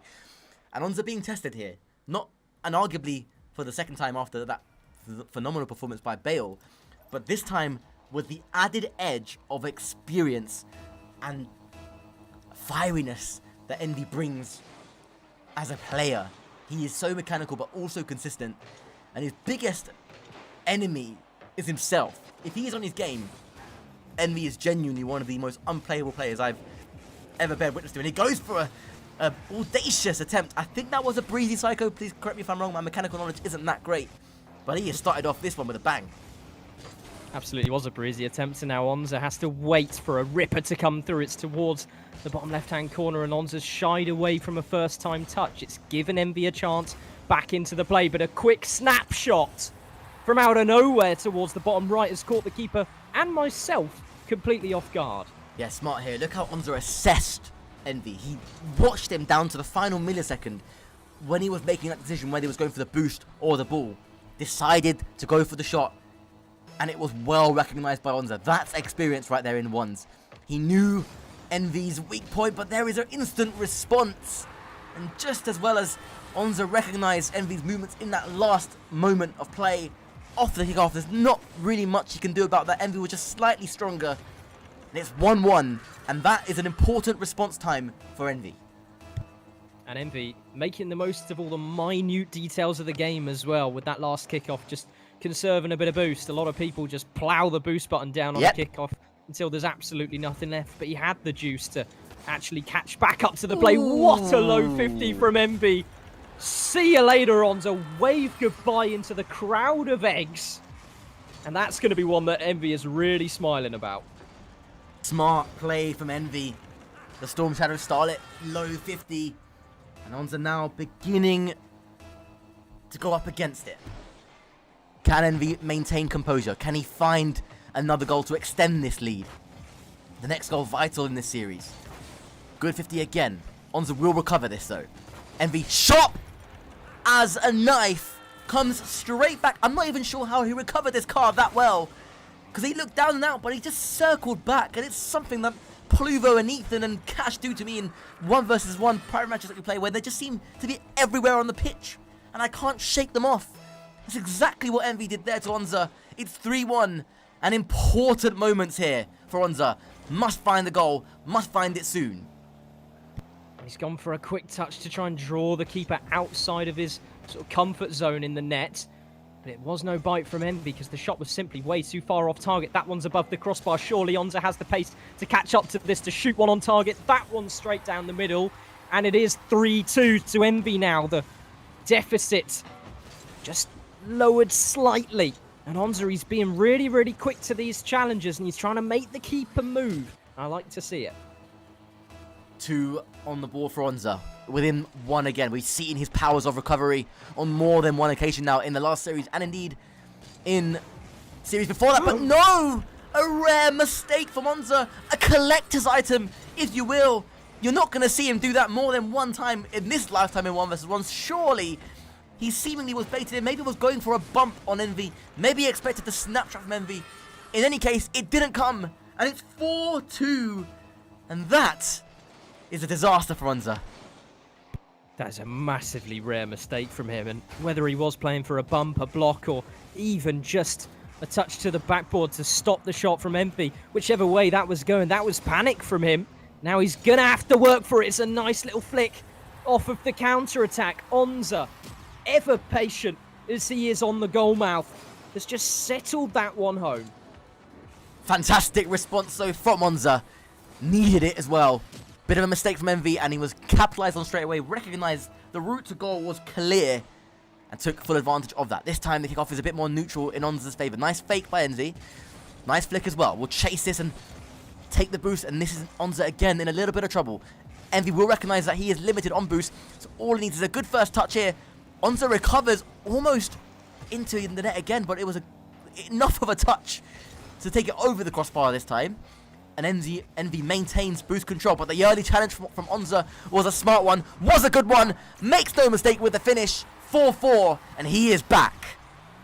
Big switch up from Onza with the instant challenge, a player who's so often waiting for the mistakes to come and then just roll off of that. He's forced the agenda there on Envy, and a completely unexpected challenge goes in his favour as we're back to kickoff, back to square one, 4-4 neutral game. Envy 1 game advantage as an air dribble comes across. He's going to try and catch a reset. Nothing there to be found, and it's a heavy touch from Onza. No boost grab from Envy. It's going to be wide open all the way, but Onza scuffed the shot as well. Had all of his focus on Envy. Took his eye off of the ball. A bump to come through. Saved on the goal line once again. End-to-end work at the moment. 100 boost and an early flick. The ball's going to ping off high, surely. Envy's not going to get there quick enough for any shot towards net. And the game is just going to slowly settle down back in this corner. Wow, what a sequence of play from both players. Superb defending by Onza and good offense by Envy, who's still searching for what could be the winning goal here. 2 minutes to play. Nice flick, Onza equal to it. He collects the boost now. Into the air he will go. Knows, chooses to play it low. Onza collects boost again, and it's a good challenge by Onza. Can he capitalize? No, the recovery was good, but there's the demo. Will it drop in time? Will Envy spawn in the right place? No, he doesn't. And Onza takes the lead, 5-4. And that is Composure 101 from Onza, showing again his quality. And what a series this is turning into. And I love the way that Onza has just switched up the play. He's not being one-dimensional. He definitely saw that opportunity for another early challenge, realised the payoff from the time before, and just lunged for it. It easily could have gone badly for him, but he's recognising the patterns in Envy's play, and he's making the most of it. That is experience. As we've been talking about so much so far, that's going to be a ceiling shot chance. I think it's going to be all the way home, unless the crossbar is going to play an awkward game. It's an own goal! Another one! And this time it is the sad card of Envy that just ever so sadly just drops a ball into his own net, and it's a reversal of fortunes. This time, it's Envy being forced to score an own goal. 6-4 to Onza. And I think if Onza gets another goal, it will be an exact reversal of the scoreline. Still, of course, time on the clock for Envy. Still, of course, space for him to play. He's earned the right to be nice and aggressive, and he just beats Onza. Blows him out the water in that particular play. 6-5. This series continues to deliver magical moments. Onza sucked in, couldn't recover the car. 6-5. But Onza still does have that all-important lead. He's played well. He's shown composure. He just needs a little bit more to see this through and level the series. Yeah, as much as those 2 early challenges worked on the 2 goals that Onza scored, he had a 2-goal advantage. He didn't need to be playing, you know, aggressive and dangerous. But he has opened it back up again with a kick-off win. The bit of luck there, potentially, you could say, on the bumpers. I think Envy was looking for one himself. Ended up just scraping across the side of Onza's car. Super awkward both ways, but a slim lead still maintained. Fake kick-off from Envy. That was obvious that time around, but still possession given away. Tell you what, it is a heartbreaking feeling as Envy goes for a pinched effort as well. It's fantastically saved by Onza, who is sadly in an awkward spot, but again, deals with it well. And importantly, if you noticed on your screens, he kept his boost limit high and paid off right there in dividends, because that would have been a certain goal had he wasted his boost. He didn't. Stayed composed. It's a delightful flick though by Envy, and he will come up the counter-attack now. Gets one touch, gets 2. Onza equal to it again. And the defensive masterclass that Onza is putting on right now is the reason he is still in this series. His offense is good, but his defense is borderline at times world class. And that time around, too aggressive from him. Great reactionary save there as he baited in the attacker. It's going to be an open chance and an open net for Onza to make it 8 in a series which at this point is almost guaranteed to go the distance into game 3. And Onza has had a change of pace and a change of heart in his approach in this game. And I wonder if Envy's beginning to see a couple of patterns himself, see the adjustments that he might want to make. And I think crucially for Envy, the stuff that has worked has been almost the indirect play. This last minute or so has been the desperation, leading him straight towards net time and time and time again. Deserved win from Onza. Game 3 again. Here we go, Stel. Game 3 again. The second time. Is that the second time? It is the second time of the night, I believe. And I mean, take a look at the stats there. 14 shots for Envy. Had a couple of them gone in. It could have been a different game. 9 saves, though, by Onza. In my opinion, the key stat. That defense is just phenomenal. It is beyond belief for some of the saves that he makes in some of the situations that he's in as well. Because Envy is doing well. He is putting Onza in some really difficult situations to be in as a defender. But he makes no mistakes, or at least very rarely makes a mistake when it comes to defense. And because of that, it grounds him and it gives him the chance to go forward, knowing full well that if he has to defend, he can defend. And, you know, what a player, what a player. And equally, what a player Envy is as well for forcing game 3 against Onza, which is something that I don't think anybody else has been able to do across the last 2 days of action. Let's enjoy this one, Psycho. Bring us in to what could be one of the games of the tournament so far. The upper finals delivering on all sort of, well, what you would come to expect from this rivalry between the RAF and the Army players. It's had plenty of tips and turns across the journey, but here we are. Not quite the final destination, as it's not that grand finale, but a glimpse of what's to come as Envy's going to keep that high press on the goal mouth and just retreat and try and take a bit of boost control wisely for himself. Goes all the way back, and now it's Onza who's going to have to be baited forward for Envy to seek a little bit of freedom and space on the pitch. Onza's given quite a hefty gap there, but well recovered. That seems to be what his plan is. There's one reset from Envy. There's a second. Loops it high. Gets a good bump by Envy. Can he turn? Can he finish? It's a good shot on goal. Onza has enough boost. Again, doesn't waste a single drop of boost. And it allows him to stay in the play. Envy will surely convert this now. And eventually the endless pressure from Envy does pay off. After more fine defending, he really does know how to use every drop of boost, does Onza. But Envy making him pay eventually. Opening goal for Envy this time, it's 1-0. And as the craziness sort of flows through the bracket in terms of the upsets, it's making me wonder what we have in store here, as I have just double-checked to prove, because I had a glimpse at chat, I must admit. One result I wasn't expecting, Logan with a 2-0 against Charlie, solidifying his place in the finals. Unbelievable work from that player, as Charlie, we know, has been so full of talent today. But Logan, that must have been an incredible performance to watch, as we see a similar tale here. Onza in full control of this ball, is going to plough that one towards the bottom left, solidify it to make it 1-1 in the early stages of this final game. Yeah, Logan is another really talented 1-versus-1 player. I mean, one of his sort of cool moments was at Insomnia ages ago in the 1-versus-1 Masters. He actually came up against Smashy, who obviously we all know as an outstanding 1-versus-1 player, and also playing at the pro level as well. He actually famously took a lead, I think, on 2 occasions against Smashy. I mean, obviously lost in the end, but he's a good, solid 1-versus-1 player.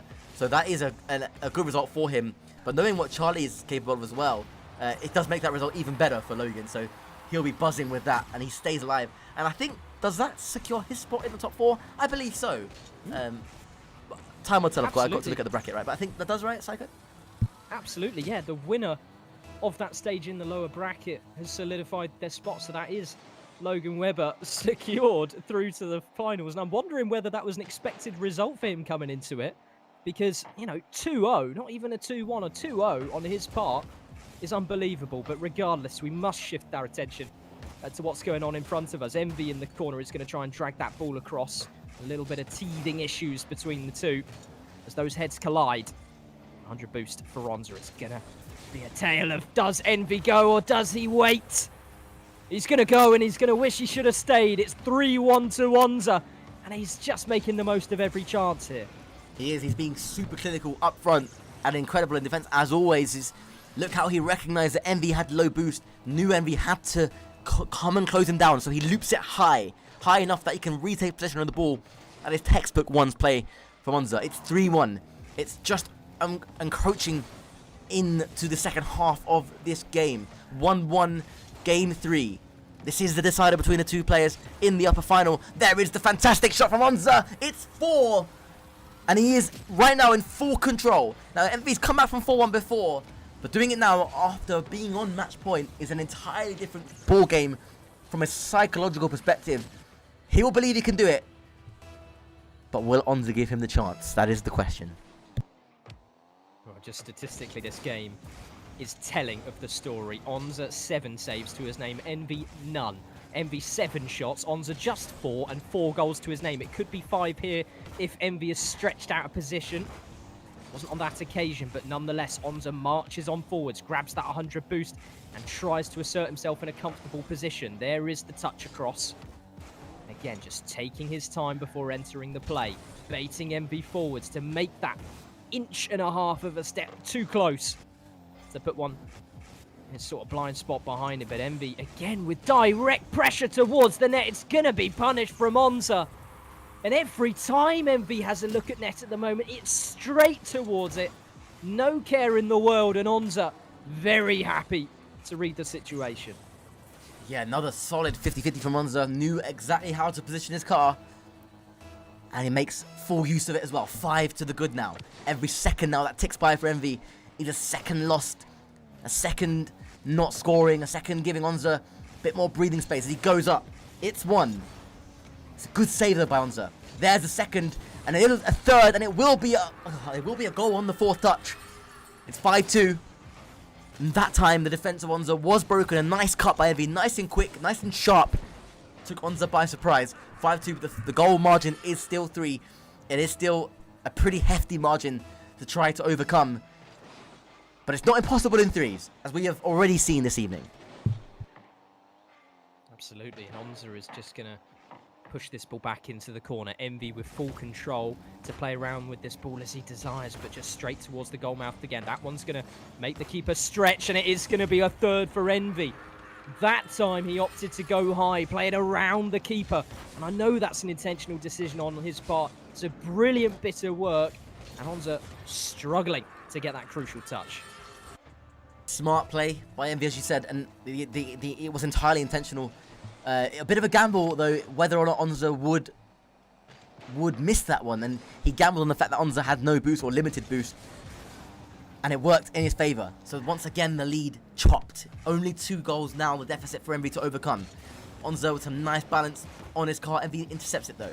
Looks for a pinch, and now he's awkward. Now he's limited boost. Has to go for the bump. Onza reads it well. Over the top he goes. 6-3.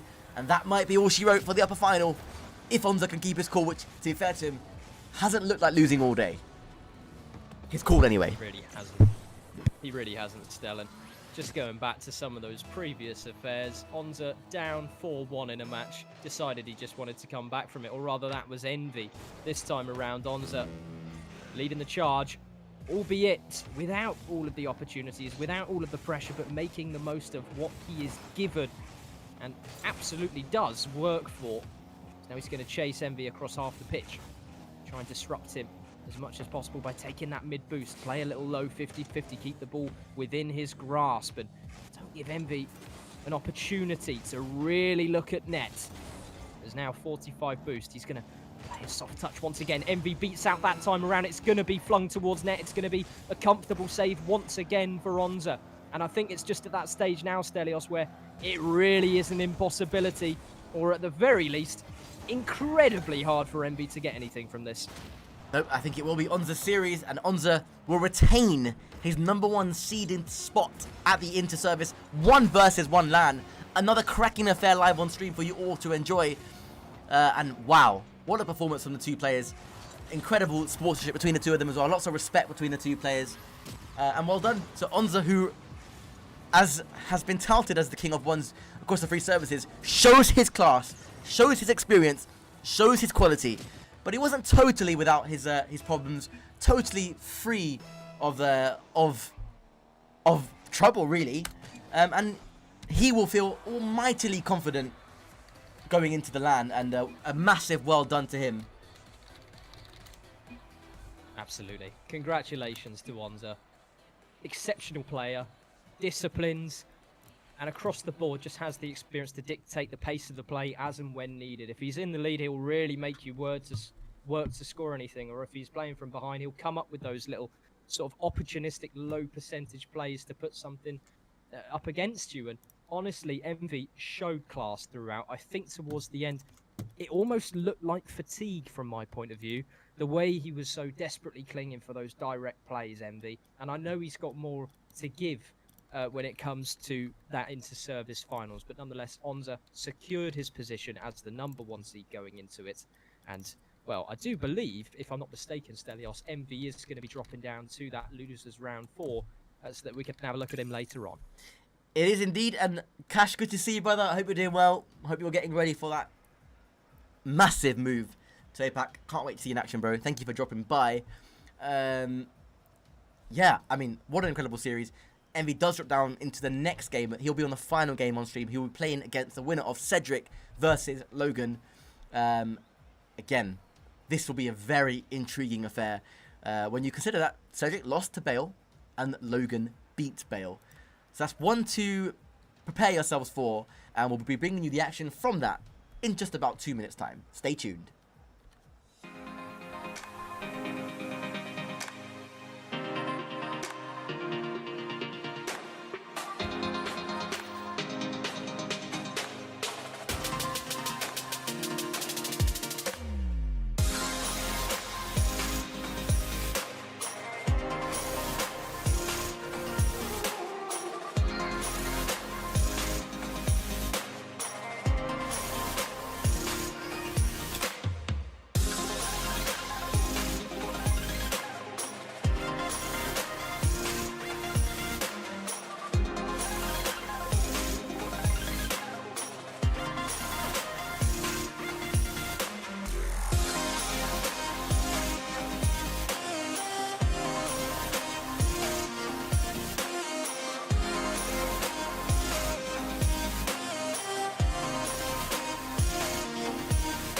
BFBS Forces News join KFOL patrols in the north of Kosovo. We're here to create a safe and secure environment for the people in Kosovo and the people of Kosovo. Our job, fly and fight from the home base, and we've got to be able to do that in whatever conditions. This training is mutually beneficial to both sides. For the riflemen themselves, it's about getting that valuable training in the desert. At the heart of Lympstone Parade Square, the King's Squad, and there could be no more special guest of honour than His Majesty the King. And whilst I'm not moving the controls at all, I can certainly learn from what I'm seeing as to how a manoeuvre should be flown. This year, 337 recruits have completed training. That's a first-time pass rate of 99.7%, which is incredibly high. So we have a philosophy on the ship called the Way of the Warrior Sailor. It argues that in order to create morale, you must love and value everybody. This beam here came from HMS Indefatigable. The beams from the Armada were eventually integrated into the pub.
At BFBS Creative, we are creative storytellers.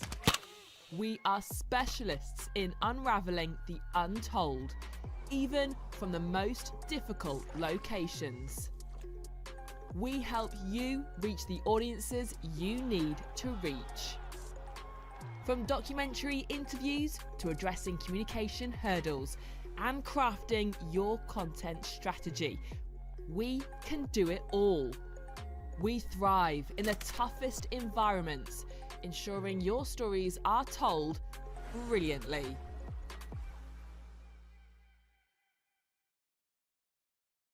Good evening, everybody. Welcome back to the RAF Storm Shadows channel. I am once again joined by the immeasurably enthusiastic Roman in the commentary box this evening, Roman. And as you can see on your screens there, it is the RAF Storm Shadows taking on the Army Esports side. A fascinating insight into what we might come to expect in the Interservices. But for tonight, it's the Armed Forces Dungeon League. Let's get this show started. Carries this forward, gets 50 with Fraz. Ed, get into that one. NB tucks it away. And as I say, they need an opening goal. They have managed to get one here, 1-0. Frazic, though, does some nice defensive work. But P finds Cedric. Cedric finds Envy. Beautiful stuff from the RAF Storm Shadows. 2-0. Approximately a minute and a half left to go. Envy goes for a pass to P. P with a shot. P with a goal. Tucked away in the top left corner. 2-1 to the RAF Storm Shadows. And they are shining through here after the Army. They've struggled to rotate. They struggled to get into position after kickoff. And P managing to give the RAF Storm Shadows that advantage Didn't again. have a lot to work with, didn't have a lot of the goal to aim at, but he put it in the one place that it was going to go to, and Cedric makes it 3! And the floodgates are beginning to open here for the RAF Storm Shadows. A great 30-second burst, and now they've just got to hold it, or even go for more. Air power wins the matches in Rocket League, and you can't tell me otherwise as Ed will tuck that one away, and the Storm Shadows have the advantage here with 3 minutes left to go. Nothing about... Stage then is set, this time for Cedric and Logan to lay down their best one versus one games. Firstly, AJ, so nice to see you in the stream, bro. Welcome back, and thank you for the sub as well. You know where it goes, bro. You know it's a massive help. Psycho, thoughts on this one, knowing the two relative results against Bale between these two players? I mean, I think for me, Cedric was always a concern coming in today, because we know he had that slip up yesterday, and the mentality across the first game we saw from him on stream today wasn't that of what we expected from him, but we saw a resurgence. We saw him quite comfortably deal with Bale at the end of the day, and stepping up against Logan. it's a challenging matchup, given the circumstances of Logan today. You know, taking that sweep against Bale himself, an unbelievable accomplishment. I'm sure he'll agree, as kicking stuff off nice and early. Pressure very firmly cemented from Logan at times, and looks to be strong. You will see here that Logan is obviously playing for the RAF Shadows, has been part of the Shadows sort of outfit for years now. Did go briefly up to, of course, the second team of the RAF. Cedric goes 2 goals to the good. He is a very, very intelligent player, knows what he is doing, and gives a big challenge to a lot of very talented 1v1 players. So this is a good test for him as well. Test his bottle on stream in the Interservice level as well. Oh, we have another sub from Subi. Subi! How you doing, Subi, bro? Cisco is goated. Great fun. If you need any help with Cisco stuff, bro, let me know. I'm all over it. As Cedric makes it a 3-goal lead pretty early on. And not the greatest of starts for Logan, it must be said. But I'm sure he'll recover. I'm sure, by the way, have you met Logan before, Psycho, in real life? I haven't yet, but funnily enough, I think a member of the BFBS team was writing to us across some of our channels about how lovely Logan was when I believe he went to go and say hi. I think it might have been a DSEI event or something similar to that, Stelios. So the BFBS team very much familiar with Logan and his sort of personality and charm about him. And as he's taken to the field right now, 3-1. It's a wonderful 50, and I know you might look at that score and think, oh, that's not a good way to start, but one kickoff goal came from the direction of Cedric, and Logan's earned that one. Yes, indeed, and I can absolutely echo the sentiment from you and the BFBS team. Logan is an absolutely sound guy, a lovely individual. I haven't got a bad thing to say about him. Just a genuinely wholesome person, and very intelligent though as well, both in game and in real life. In his job, he's a good person all round. A fantastic. I don't want to use the word, but I'm going to use it. Aviator. Logan beats Cedric as well, blows him out of the water. What a superb, creative effort from Logan to strip that lead a further third. I had my eyes on the Twitch chat for 2 seconds, and I was like, oh, he scored? Hold on a minute, and then I saw that cheeky little wave dash, and Cedric got absolutely destroyed, and honestly, that was one of the most unexpected plays and creative works we've seen all day long. It was. It really was. A little wave dash, almost like a diagonal wave dash as well. It wasn't even a straight one. That just sailed over the top of Cedric's car. And Logan, bit of an awkward position he is in. And just drops in towards Cedric now. He cuts in again. Dispossesses Cedric. If the bounce was a little bit better there, Psycho, that could have easily been an equaliser. Instead, Cedric comes away with the ball, loops round, has the angle for the open net. 4-2. Yeah, it's an easy one for Cedric, and it's going to be something to instill some confidence in him, and LW is a little bit ashamed of that one as he drops some whoops in the chat, and I think he just sort of bit a little bit too quickly there, and I think if he can just settle himself down into the pace of this game and play as if he is in control, even from a 4-2 deficit, he'll be in a much better position. That is an insane musty flick from Cedric though. Forced a save from Logan. 4-2.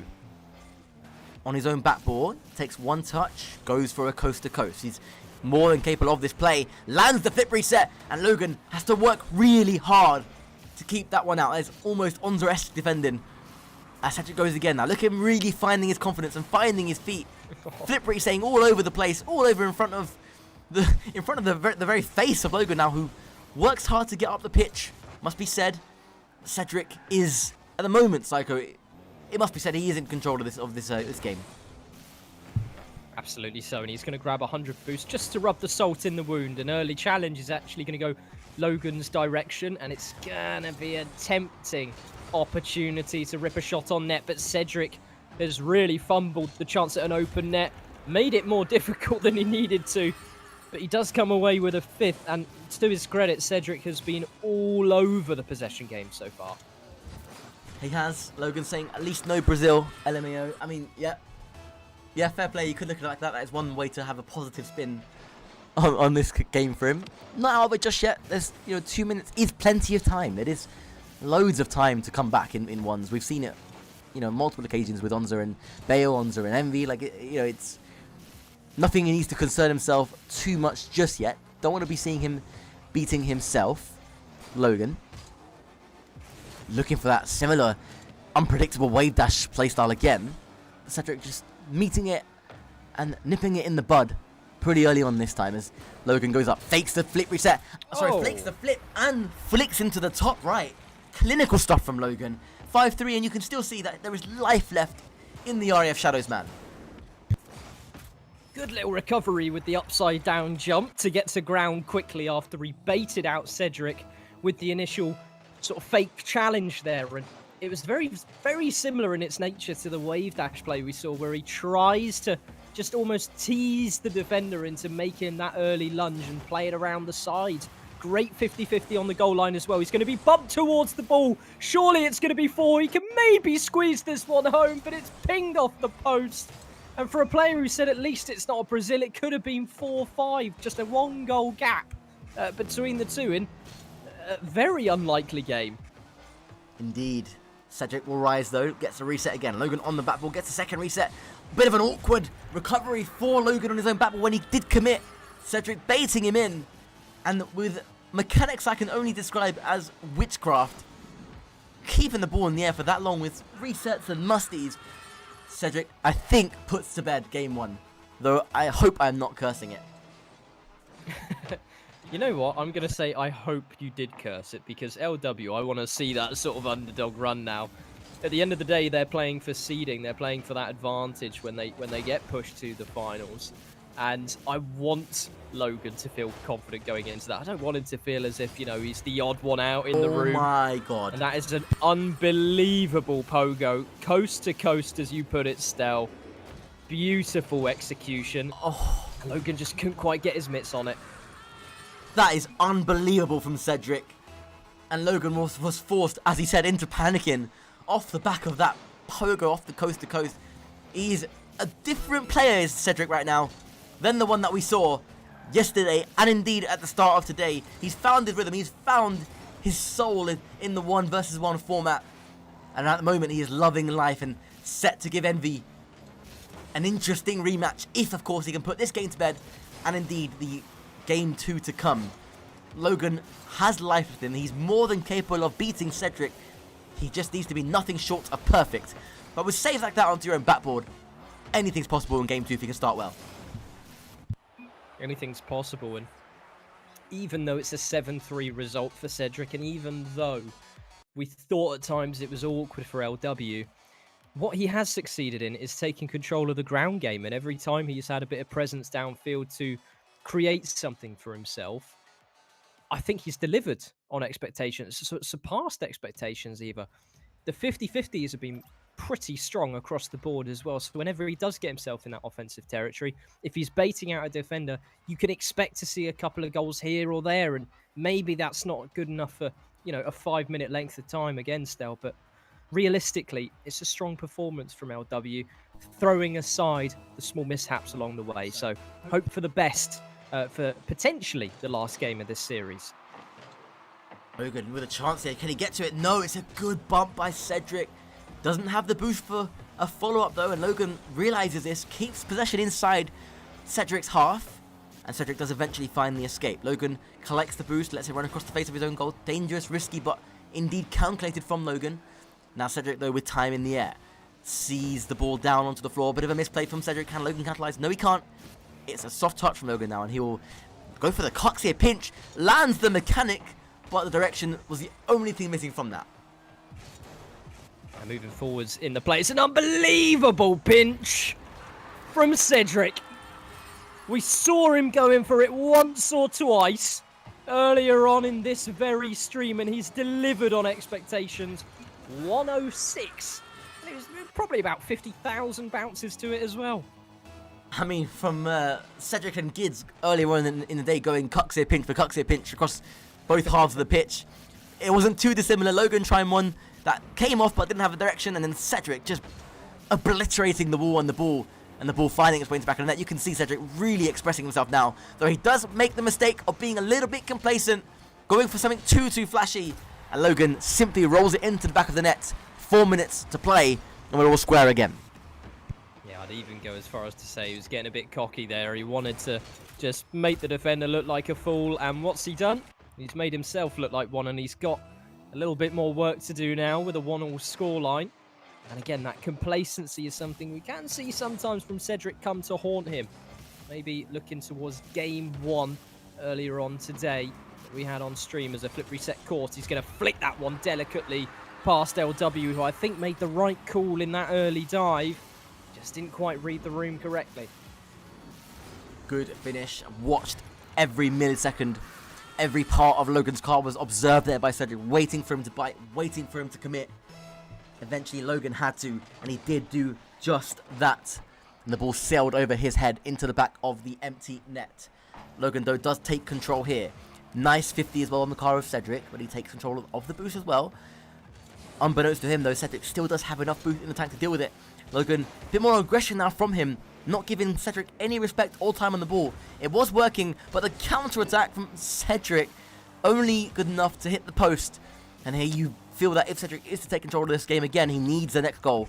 For Logan, no more margin for error. You have to go and throw caution to the wind here. Oh, and it was just a bait from day one, but Cedric's missed the open net. And LW afforded a chance back into the play as he's going to take his time. As Cedric with 100 boost again, trying to bait out the defender, and has done so successfully on a number of occasions, and is trying to just play the boost game smartly, let the defender waste everything they've got before he chooses his time to strike, usually with a bit of flash and flare as well.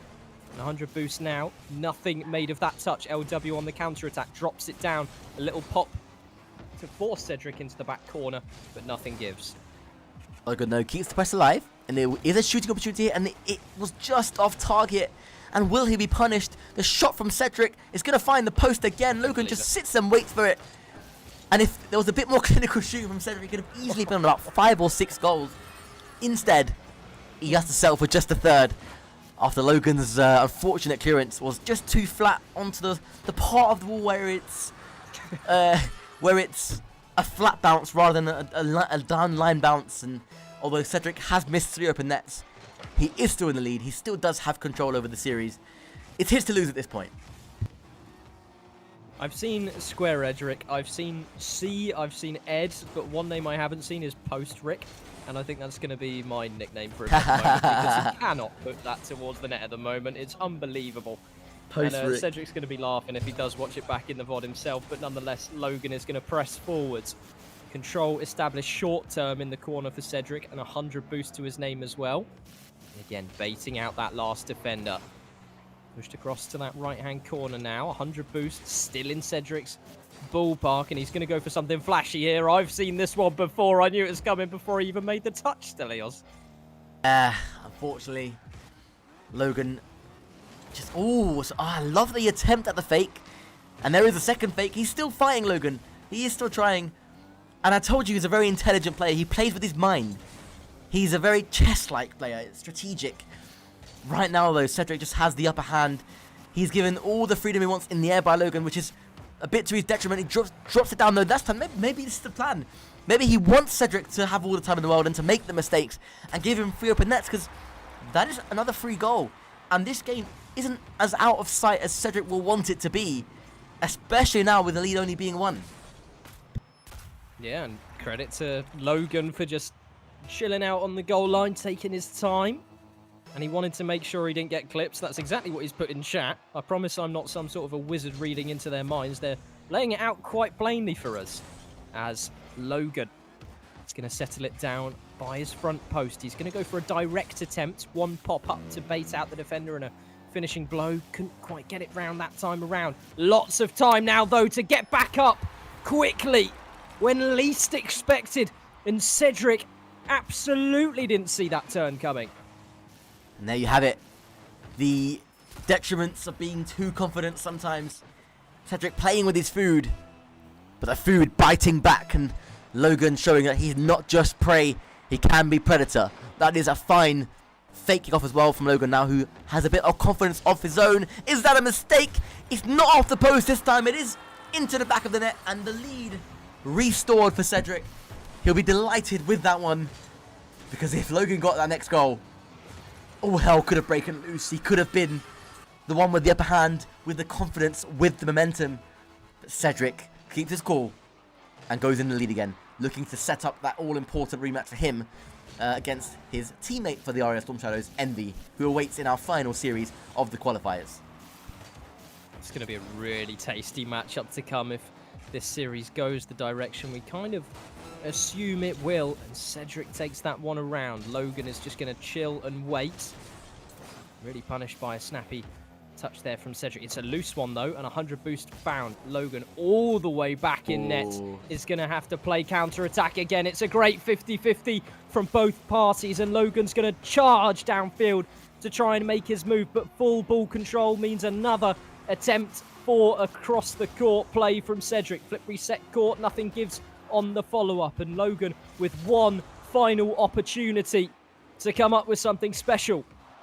On his roof now, playing it slow, but no flick found. And he was in a great position to do so. No contact found, and that is done and dusted. Cedric, we've seen his sort of development as a player across the period of today alone. And sort of showcasing his true capabilities. And I still think he's got plenty left in the tank for the next matchup to come, Stelios. And it is a rematch, as we suspected, between Envy and Cedric. Logan, though, can be very, very proud of that particular performance. And if that first touch on that wall at the end was better, he could have had an aerial attempt at Cedric, and he may well have scored. But Logan bows out of the tournament now, but does, of course, make top 4 at the LAN. And it just makes me even more excited to get there. I wish time could fast forward a month, because it is in just a month's time where we will be travelling to the NEPC in Sunderland for the culmination of a year's hard work for all 3 services. That includes the Navy, by the way, who don't get a mention enough, I don't think, on the stream. They have had a real hard time over the years, with deployments, etc. But they're back with a vengeance, with 2 good teams ready to turn up and wreak havoc on the Interservice 3s. But for now, anyway, we have one more series to bring to you, Cedric and Envy.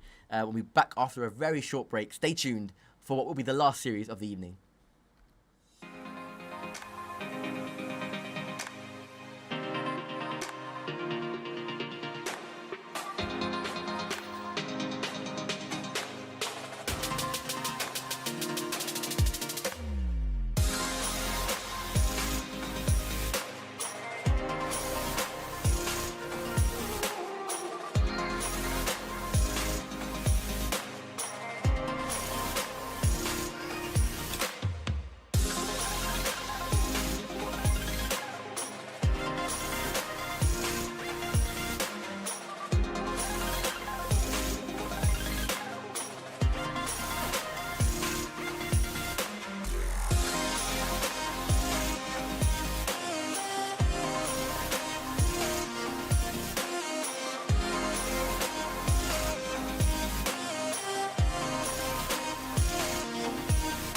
BFBS Forces News join KFOR patrols in the north of Kosovo. We're here to create a safe and secure environment for the people in Kosovo and the people of Kosovo. Our job, fly and fight from the home base, and we've got to be able to do that in whatever conditions. This training is mutually beneficial to both sides. For the riflemen themselves, it's about getting that valuable training in the desert. At the heart of Lympstone Parade Square, the King's Squad.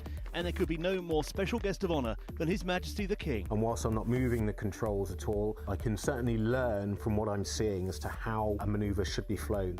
This year, 337 recruits have completed training. That's a first-time pass rate of 99.7%, which is incredibly high. So we have a philosophy on the ship called the Way of the Warrior Sailor. It argues that in order to create morale, you must love and value everybody. This beam here came from HMS Indefatigable. The beams from the Armada were eventually integrated into the pub.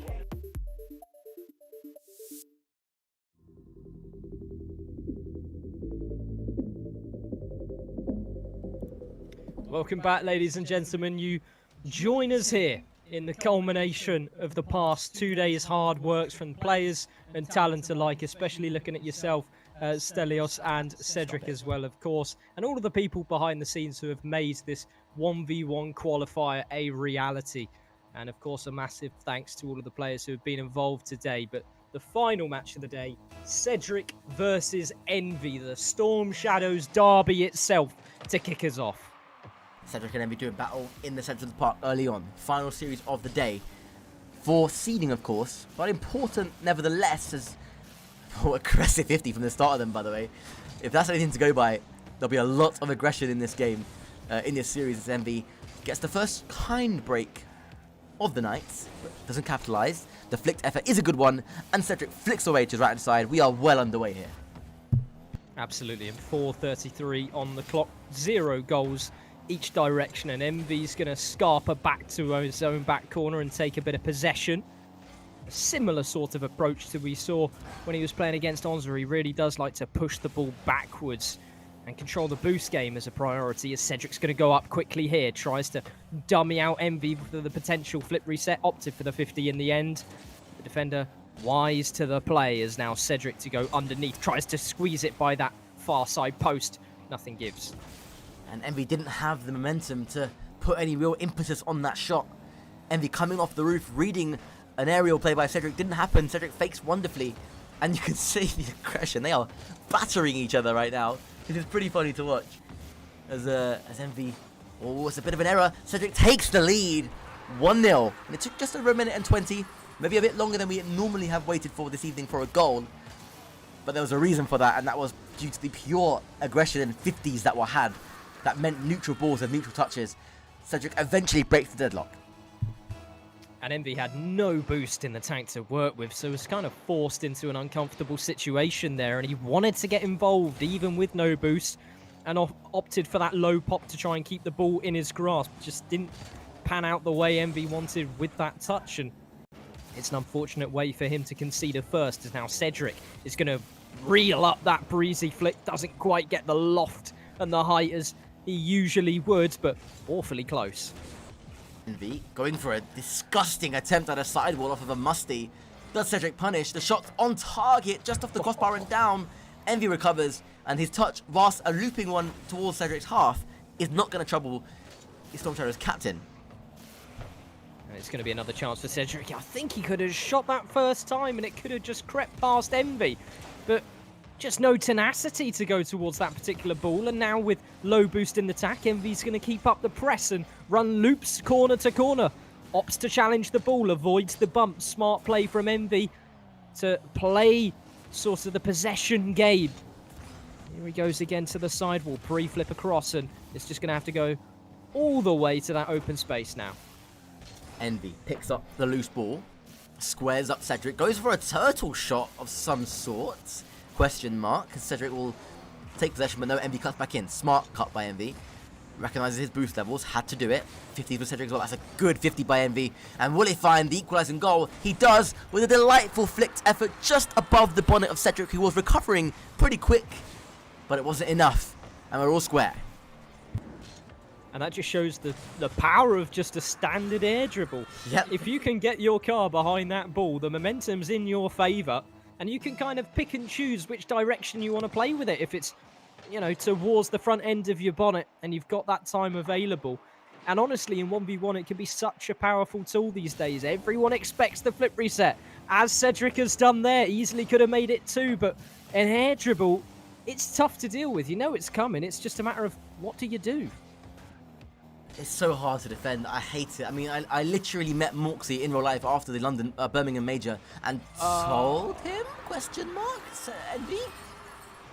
He's just done an Onza and put the ball in the back of his own net. Interestingly, I'm sure he was going for an aerial. Okay, you can clearly see what the intent was. I think he didn't expect Cedric's car to be there. Cedric saying, what a psycho attempt. You know, I'm going to pretend I didn't hear that, Cedric, because I don't think Envy was playing for it. I think he just wanted the ball, or he wanted you. One of the two. Nothing flashy, as Cedric's going to rip that one towards target again. But it's 2-1 to Cedric, and he's going to be keen to keep this lead. He's suppressing any threat that Envy has to offer. He's once again dipping his toe in the water with some flashy stuff. We saw a turtle play potentially coming out earlier. And that one, again, I recognise quite a bit, Stelios. Look at them. These two do have a very good relationship, and Cedric takes possession of the ball from Envy simply, and it's 3-1 to Cedric, who is looking in control. Envy, I feel like he's playing with a bit more freedom and having a bit more fun with it. You know, especially knowing that he is qualified already. But I know, as good as their friendship and relationship is, there's always that underlying bit of competitiveness. I wonder when we'll see the aggression come through Envy, who takes a slower, more delayed kickoff this time. And Cedric has to recover. Envy sets himself up a little bit heavily. Cedric gets there before and does get the sidewall attempt. Envy going for a psycho. Beats Cedric towards the ball. Has the open net. And it's 3-2. And you know what, Psycho? If you can predict the way this is going, good on you, mate, because I've got not a clue what is happening here. I mean, at the moment, there's under a minute left to play, and Cedric has a 1-goal advantage. I'm going to use that and say Cedric's taking game 1 at the moment. There's no grounding behind that decision-making. These guys are having fun with it, and it's quite obvious to see, and also quite pleasant in ways as well, as Cedric is going to potentially go for a triple reset, as he often might like, and he's seen Envy just dive for that one and decides, you know what, let's forget the flashiness. I'm just scoring this one, mate. And that is a side to Cedric that I like to see. And it's, you know, in all the teams that I coach at the professional level and indeed at the Storm Shadows level and in the RF server, it's all about being ruthless. When you are on top, can you absolutely kill your opponent, kill any momentum they have, any chance of them fighting back? Cedric scoring goals at the vital time, doing just that, being ruthless. And the Storm Shadows captain extends the lead to 3 and will be giving, I guess, the chance with 2 match points, I guess, to go and be second seed at the LAN, which for Cedric, by the way, I know he'll be absolutely buzzing with that, given how day 1 went for him. Absolutely, and I think it's fair to say as well right now, Stelios, it's quite obvious to me Envy is having a couple challenges with the ping at the moment, and that's just the nature of life, I suppose. These guys aren't going to have the absolute optimal setups, and as you say, RAF Cosford, I know it can be difficult to play at sort of your peak condition when you've got a disadvantage in the ping game, but Envy at the moment is making it look as if that isn't an issue, I must say. Maybe affecting his mentality, maybe affecting his approach, and honestly, there's so many factors outside of the game itself which we often forget about, Stelios. Indeed, I mean, for those of you who have never played on an unstable connection, I'm sure at some point we all have, but just playing with a little bit of lag, even if it's really rare, you don't know when that spike's going to come. You're going to approach the ball differently than you normally would, with not as much confidence. But I must note as well that Cedric is also playing at RAF Costa. They are posted at the same place. So, and are potentially using... No, they're not using the same internet, to be fair to them.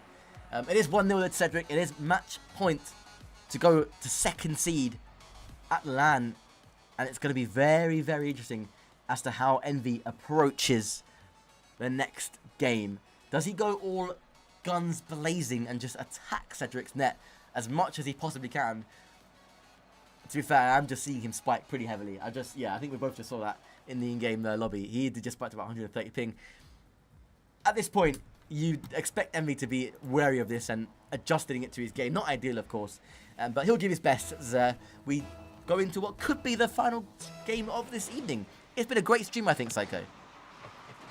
Absolutely, it has been, and it's been, even more importantly, an incredible opportunity for the players to experience something new. I mean, I'm sure all of these players has played a bit of ones with their friends, colleagues, rivals many a time before, but in a competitive setting like this, it really changes things. And, you know, it's a personal endeavour this time. There's not a team to worry about. It's just you versus yourself, really, in 1v1s. You kind of forget the opponent exists, and you just focus on your own developments, your own improvements as much as you can. As Cedric's going to get a wonderful touch there. Dive underneath with a flip reset, and Envy equal to it. Lovely bouncing touch as well towards net. Cedric empty is going to really struggle to get back towards this ball. Baited out early. Lovely flick from Envy, and he's going to pile drive that one towards the left-hand side. Gorgeous work on that attack from Envy. Smart play from the Storm Shadows man. Knew the boost position of Cedric. Knew he had to go high. Knew that once the ball was past Cedric, he just needed to recover. And recover he did just that. And it's 1-1, all square, 30 seconds gone. Envy wins the battle of the boost early on there. This will be a monumental recovery needed for Cedric if he has the chance to save this. Envy's touch is a good one, and he extends. I say extends. He gets his nose in front, I think for the first time in the series. It's 2-1 to Envy. And this time it is all bite and no bark from Envy. At least so far, the last 40 seconds have been spirited. And Envy is really giving it the beans this time around, as he needs possession off of kickoff here to solidify that sort of momentum going forwards. 100 boost in the tank, and he's going to shy away from an early challenge. Fakes it out. Ends up challenging backwards. It's a lethal tactic when used smartly, but also one that can really, really damage you. And Cedric's going to run away with an unlikely bit of free possession here. Yeah, slightly against the run of play. A rare mistake from Envy, just handing the possession of the ball back to Cedric, who, as much as he has hit the posts and missed a fair few open nets today, never looked like missing that one. Body shape was correct. Car position was... he was in the right place to capitalize on that mistake. Had the boost for it as well. And here he goes again, now encroaching into minute number 2. There's the first reset. Takes his time, looks for a musty, fakes the musty, gets a second reset as well, overcomplicating it at times. Just needed to get a shot onto net and make Envy work. Instead, the ball is in the back of Cedric's net, and he's got to regroup again. Yeah, it's a poor effort from Cedric, and Envy's quick to punish here. And, well, coming out of this particular match, seeding is, of course, the advantage moving forwards towards that finals. Now, I do believe that these two are going to have a repeat matchup regardless of what happens moving across to that finals. 1v4, 2v3 is typically the setup there.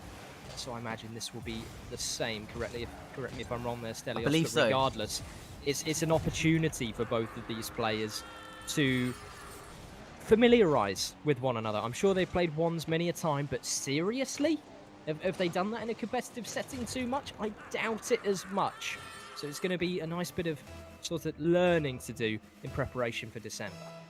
No, I could definitely confirm that isn't the case. I mean, you're right. They have not played ones very often at all, even as, you know, casually as friends.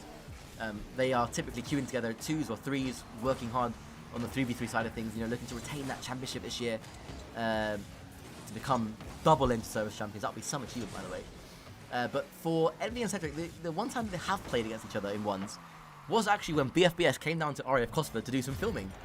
And they were both playing in person, sat, you know, a meter away from each other, both on differing connections. Envy was on Wi-Finity, and Cedric was on a network that I can't reveal.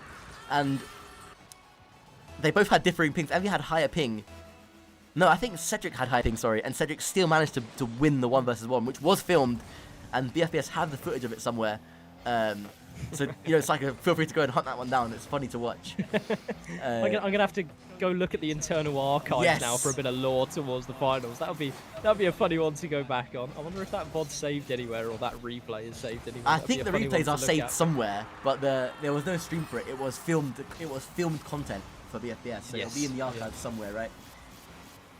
Absolutely. Cedric to make it 4-4. I think I've seen that scoreline 3 times so far today. It just shows how much 1v1 matches can bounce around. So always a high scoring affair, and always at some point typically a close affair as well, even if it does end up being kind of a momentum just drought of the losing side at times. But 4-4, very equal so far in what's been a pretty funny match, I think we can put it that way, because both of these guys at times have looked like they're just here for the fame and the glamour of it all. But right now, locked in is Cedric to make it 5. Yeah, I'm not sure, quite sure what Evie was doing with that challenge there, looking for the Logan-esque diagonal wave dash challenge. I can't quite say I've seen that before, but he hands Envy hands Cedric an open net, and he will not be saying no to that one. And yes, Samez, they are going to be playing against each other at LAN 2 versus 3, but you know, we've got to complete the tournament. It's part of the bracket, and it might as well give the players the chance to say who is second and third. If it doesn't make a physical difference, it will definitely make a mental difference, as Envy toys with Cedric and makes him put it back into his own net. Yeah, it's an awkward one, and I think that goes in as the 5th own goal we've seen today. I've not really been keeping count, but we've seen quite a few, and it's difficult not to in ones, let's be honest. But I always reflect back on that first series where Cedric, after all of your praise, just drove it into his back left. That was a funny one for me, Stel. Yep, that can happen, and that's a disgusting sideball. Will it find the net? No, Envy gets there just in the nick of time. And Envy goes for the... I don't even know what that mechanic's called. Is that breezy or is that a musty that's just sideways? I don't know anymore, Psycho, help me. I think it's a breezy. I'm pretty sure if you reel it up sideways and you do the whole swingy 180 thing, that's a breezy, no matter which way you cut it. Oh, thank God. I thought I was going crazy. Oh, no. Is this a chance? Is this an open net? It is an open net. It is a goal. A 6th goal for Envy. For Envy. And, you know, I can't call it. I just don't know which way this game's going. It's 2 goals in favour of Cedric. It's 2 goals in favour of Envy. I give up. I'm just going to enjoy the action for what it is. A goal fest. So sometimes you just have to embrace the chaos, and that's what we have to do at the moment as Cedric. I'm keen to know if he's actually going to give absolutely everything he's got to come back from this deficit. I think he's going to want the series to be done nice and quickly for himself tonight. So he's going to take this one to the left-hand side. Lots of boost in the tank, and he's waiting to see Envy's approach. He dives underneath with the reset. Gorgeously placed in the right-hand side of the net, and that is showing of his desire to really make this game a tight one.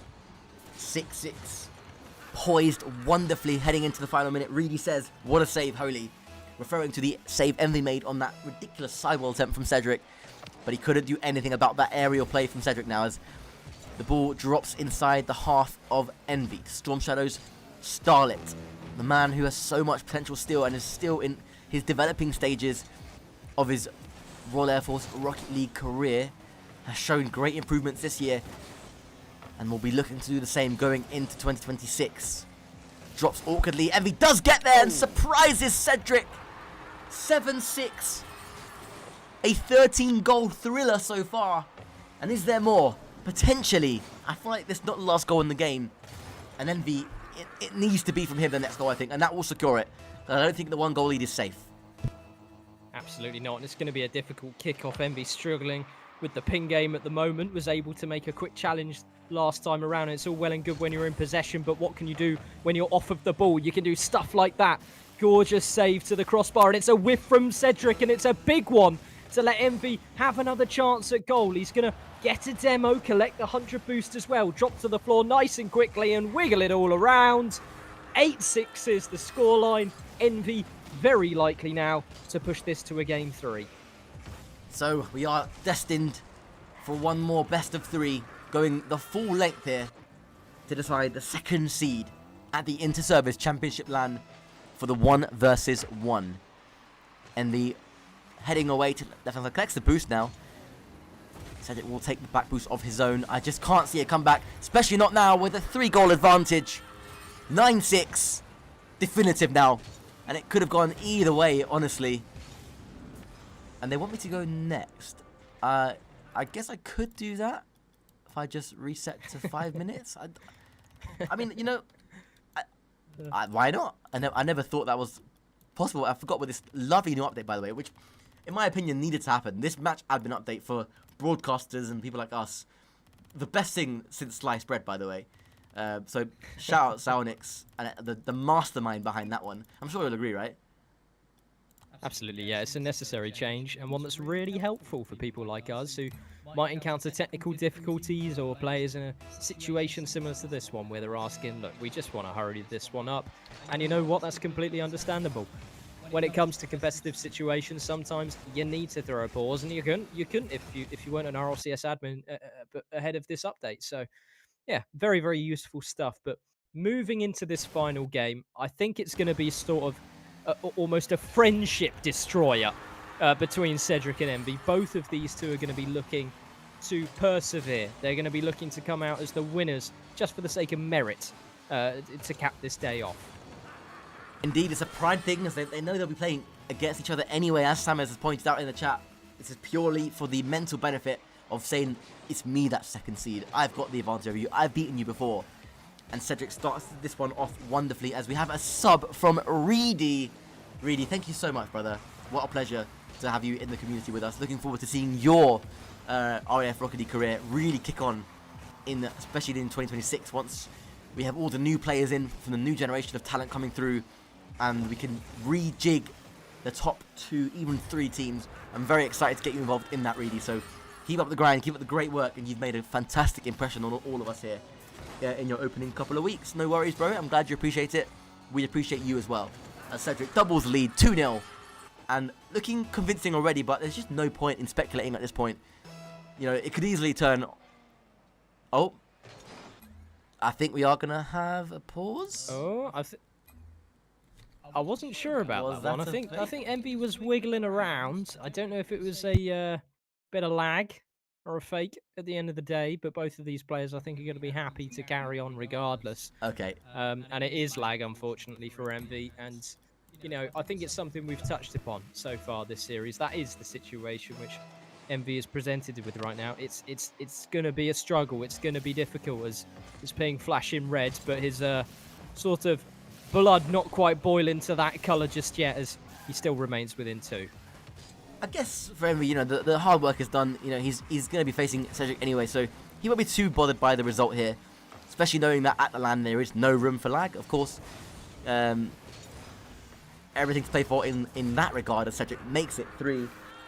Reedy says, hoping to impress. Reedy, you're already impressing, mate. I've heard some really good things about you so far. You just got to keep up the grind. Aim to improve yourself as well.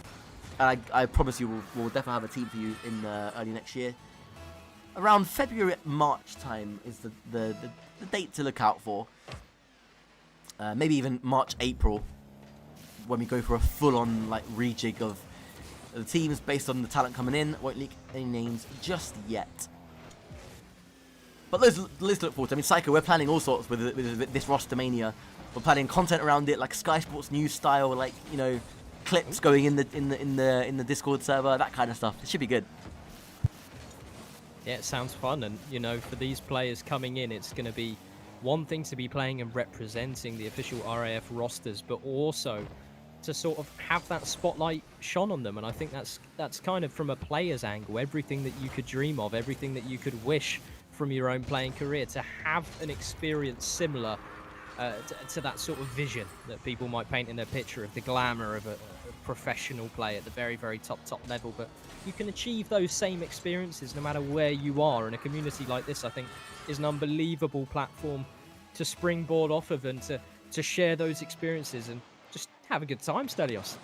Indeed, and we're lucky to have it. You know, we're lucky to have this amazing community of players and people from across all 3 services, and that of course does extend to the other Discords, like the Army Rocket League Discord and the Navy Rocket League Discord. Like, you know, it's looking back on how far it's come and how hard we've worked to get us into this position. And oh my god, that's a triple reset from Envy, and how has that one stayed out? It doesn't in the end, and he gets the goal, and that might spur a comeback. But that was phenomenal from Envy, showing his class, showing what he is capable of when he's got a stable ping connection anyway, and gets his goal. Wow.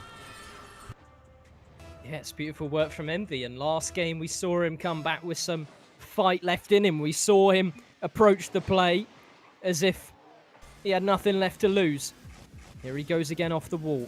Reset court, make that 2. Cedric's going to be sat around by that front post and just shuffle the ball to his own rooftops. As now it's his turn for a bit of flair. Off to the ceiling we go. Maybe a potential pinch or a pogo. There's the pogo. Limited boost. Flip. Whoa! Oh my god. That was incredible. Cedric off the left-hand side wall. Watch the ball drop into a pogo, into a musty, and it lands perfectly in the roof of the net. Envy could only watch that one sail home, and we've gone from a triple reset into a pogo musty from these players, putting on an incredible show here to end the night as Envy go for a musty of his own. Cedric 50s and brings the ball away. That was phenomenal. Absolutely incredible, and Cedric now is just going to enjoy these last couple of minutes. He's scored a goal that I'm sure he's going to be replaying at least 3 times, maybe 4, maybe 5, who knows. Cedric's going to be a happy chappy. We always know as a player, those are the moments that you live for. Those are the moments you play and you grind and you put the time in. Sort of get that feeling of, yep, I just did that, and I pulled it off in this sort of a setting. And here he goes to the ball again. 50 boost this time. 1 flip reset court. It's almost like we're watching the Ford Freestyler competition. I remember that. The one just before the RL... I think it was actually part of the RLCS circuit back then, where they introduced some freestyle show matches in the middle of the stage, and you had the likes of, I think, Josh or Jaxi or Henkovic. It's similar players to those sort of names. I probably butchered half of them. Maybe none of them were in it in the first place. I think Faith was a name that I remember, actually, going back in time, who was doing that sort of thing. But it's almost like watching one of those, Stelios. Just saying, I beat Pulse Josh in solo Q3s before, you know. Same with MK, I beat an MK as well. And I took MK and Jezza to a 13-minute overtime, which made it into their YouTube video because they ended up scoring a triple passing play in midair in minute 13 of overtime. Yeah, it was very interesting, that one, actually. Anyway, 6-1 to Cedric, 40 seconds to play. This one is safe to say is over. The stream coming to an end in phenomenal fashion. And Envy asking for the FF. And it is going to be game, set, and match. Envy succumbing to defeat to Cedric. Cedric securing second seed. And we have an end to the 1 versus 1 Interservice championship qualification. 4 players there. Onza, Logan, Cedric, and Envy. Who will be the best, Psycho? It's Onza's to lose, in my opinion. He has shown his class on more than one occasion after being tested as well tonight by Envy and Bale. Will it be an RAF player? Will it be an Army player? I'll leave you with the closing thoughts, Psycho. I mean, to me, I think it is anyone's game, because when we approach a LAN setting, you know yourself fully well, Stel, that everything changes. You have to acclimatise to something completely new, a foreign environment, all the cameras and the lights on you, all of the expectations riding on your shoulders. And I think at this point, the 4 players who have rounded out that top 4 have worked hard for it, and they've achieved it. But going forward to the finals, there's going to be a completely different feeling amongst the players. There's going to be a bit more tension, a bit more nerves. And sure, they might play around it and have some fun with it when they do get onto that stage. But I mean, ultimately, it's going to be a tough battle. I'm not going to say that Onza going into it is an outright favourite. I still believe there's a chance for especially Cedric and Envy to really give it a push. Logan an outside chance as well to make something happen for himself. Done incredibly well to get to the stage he has now. 2-0ing Bale, especially in the lower bracket. A massive, massive highlight for me. And also the 2-0 on Gids. Unbelievable given the Gids' quality that we saw earlier on today, Stelios. We refer back to round 1 where Cedric just scraped a 2-1 win against Gids. You know, it really could swing either way. I think there's no better way to end it after that fantastic summary. We once again thank everybody that's watched, that's played in the tournament. This has been a phenomenal success, and for sure we are adding it into the circuit for next year's Interservice season. We'll see you, I guess, at some point, either this week or next week for another stream. Who knows, maybe a show match, maybe an Interservice show match, maybe a little preview of what's to come at the Interservice 3v3 in December. But for now, I've been Stelios. I've been joined by the wonderful Psycho. Thank you so much for your legendary commentary analysis in the commentary box with me tonight. It's been a pleasure, Psycho. And we'll see you all in the next one. Take care, everyone.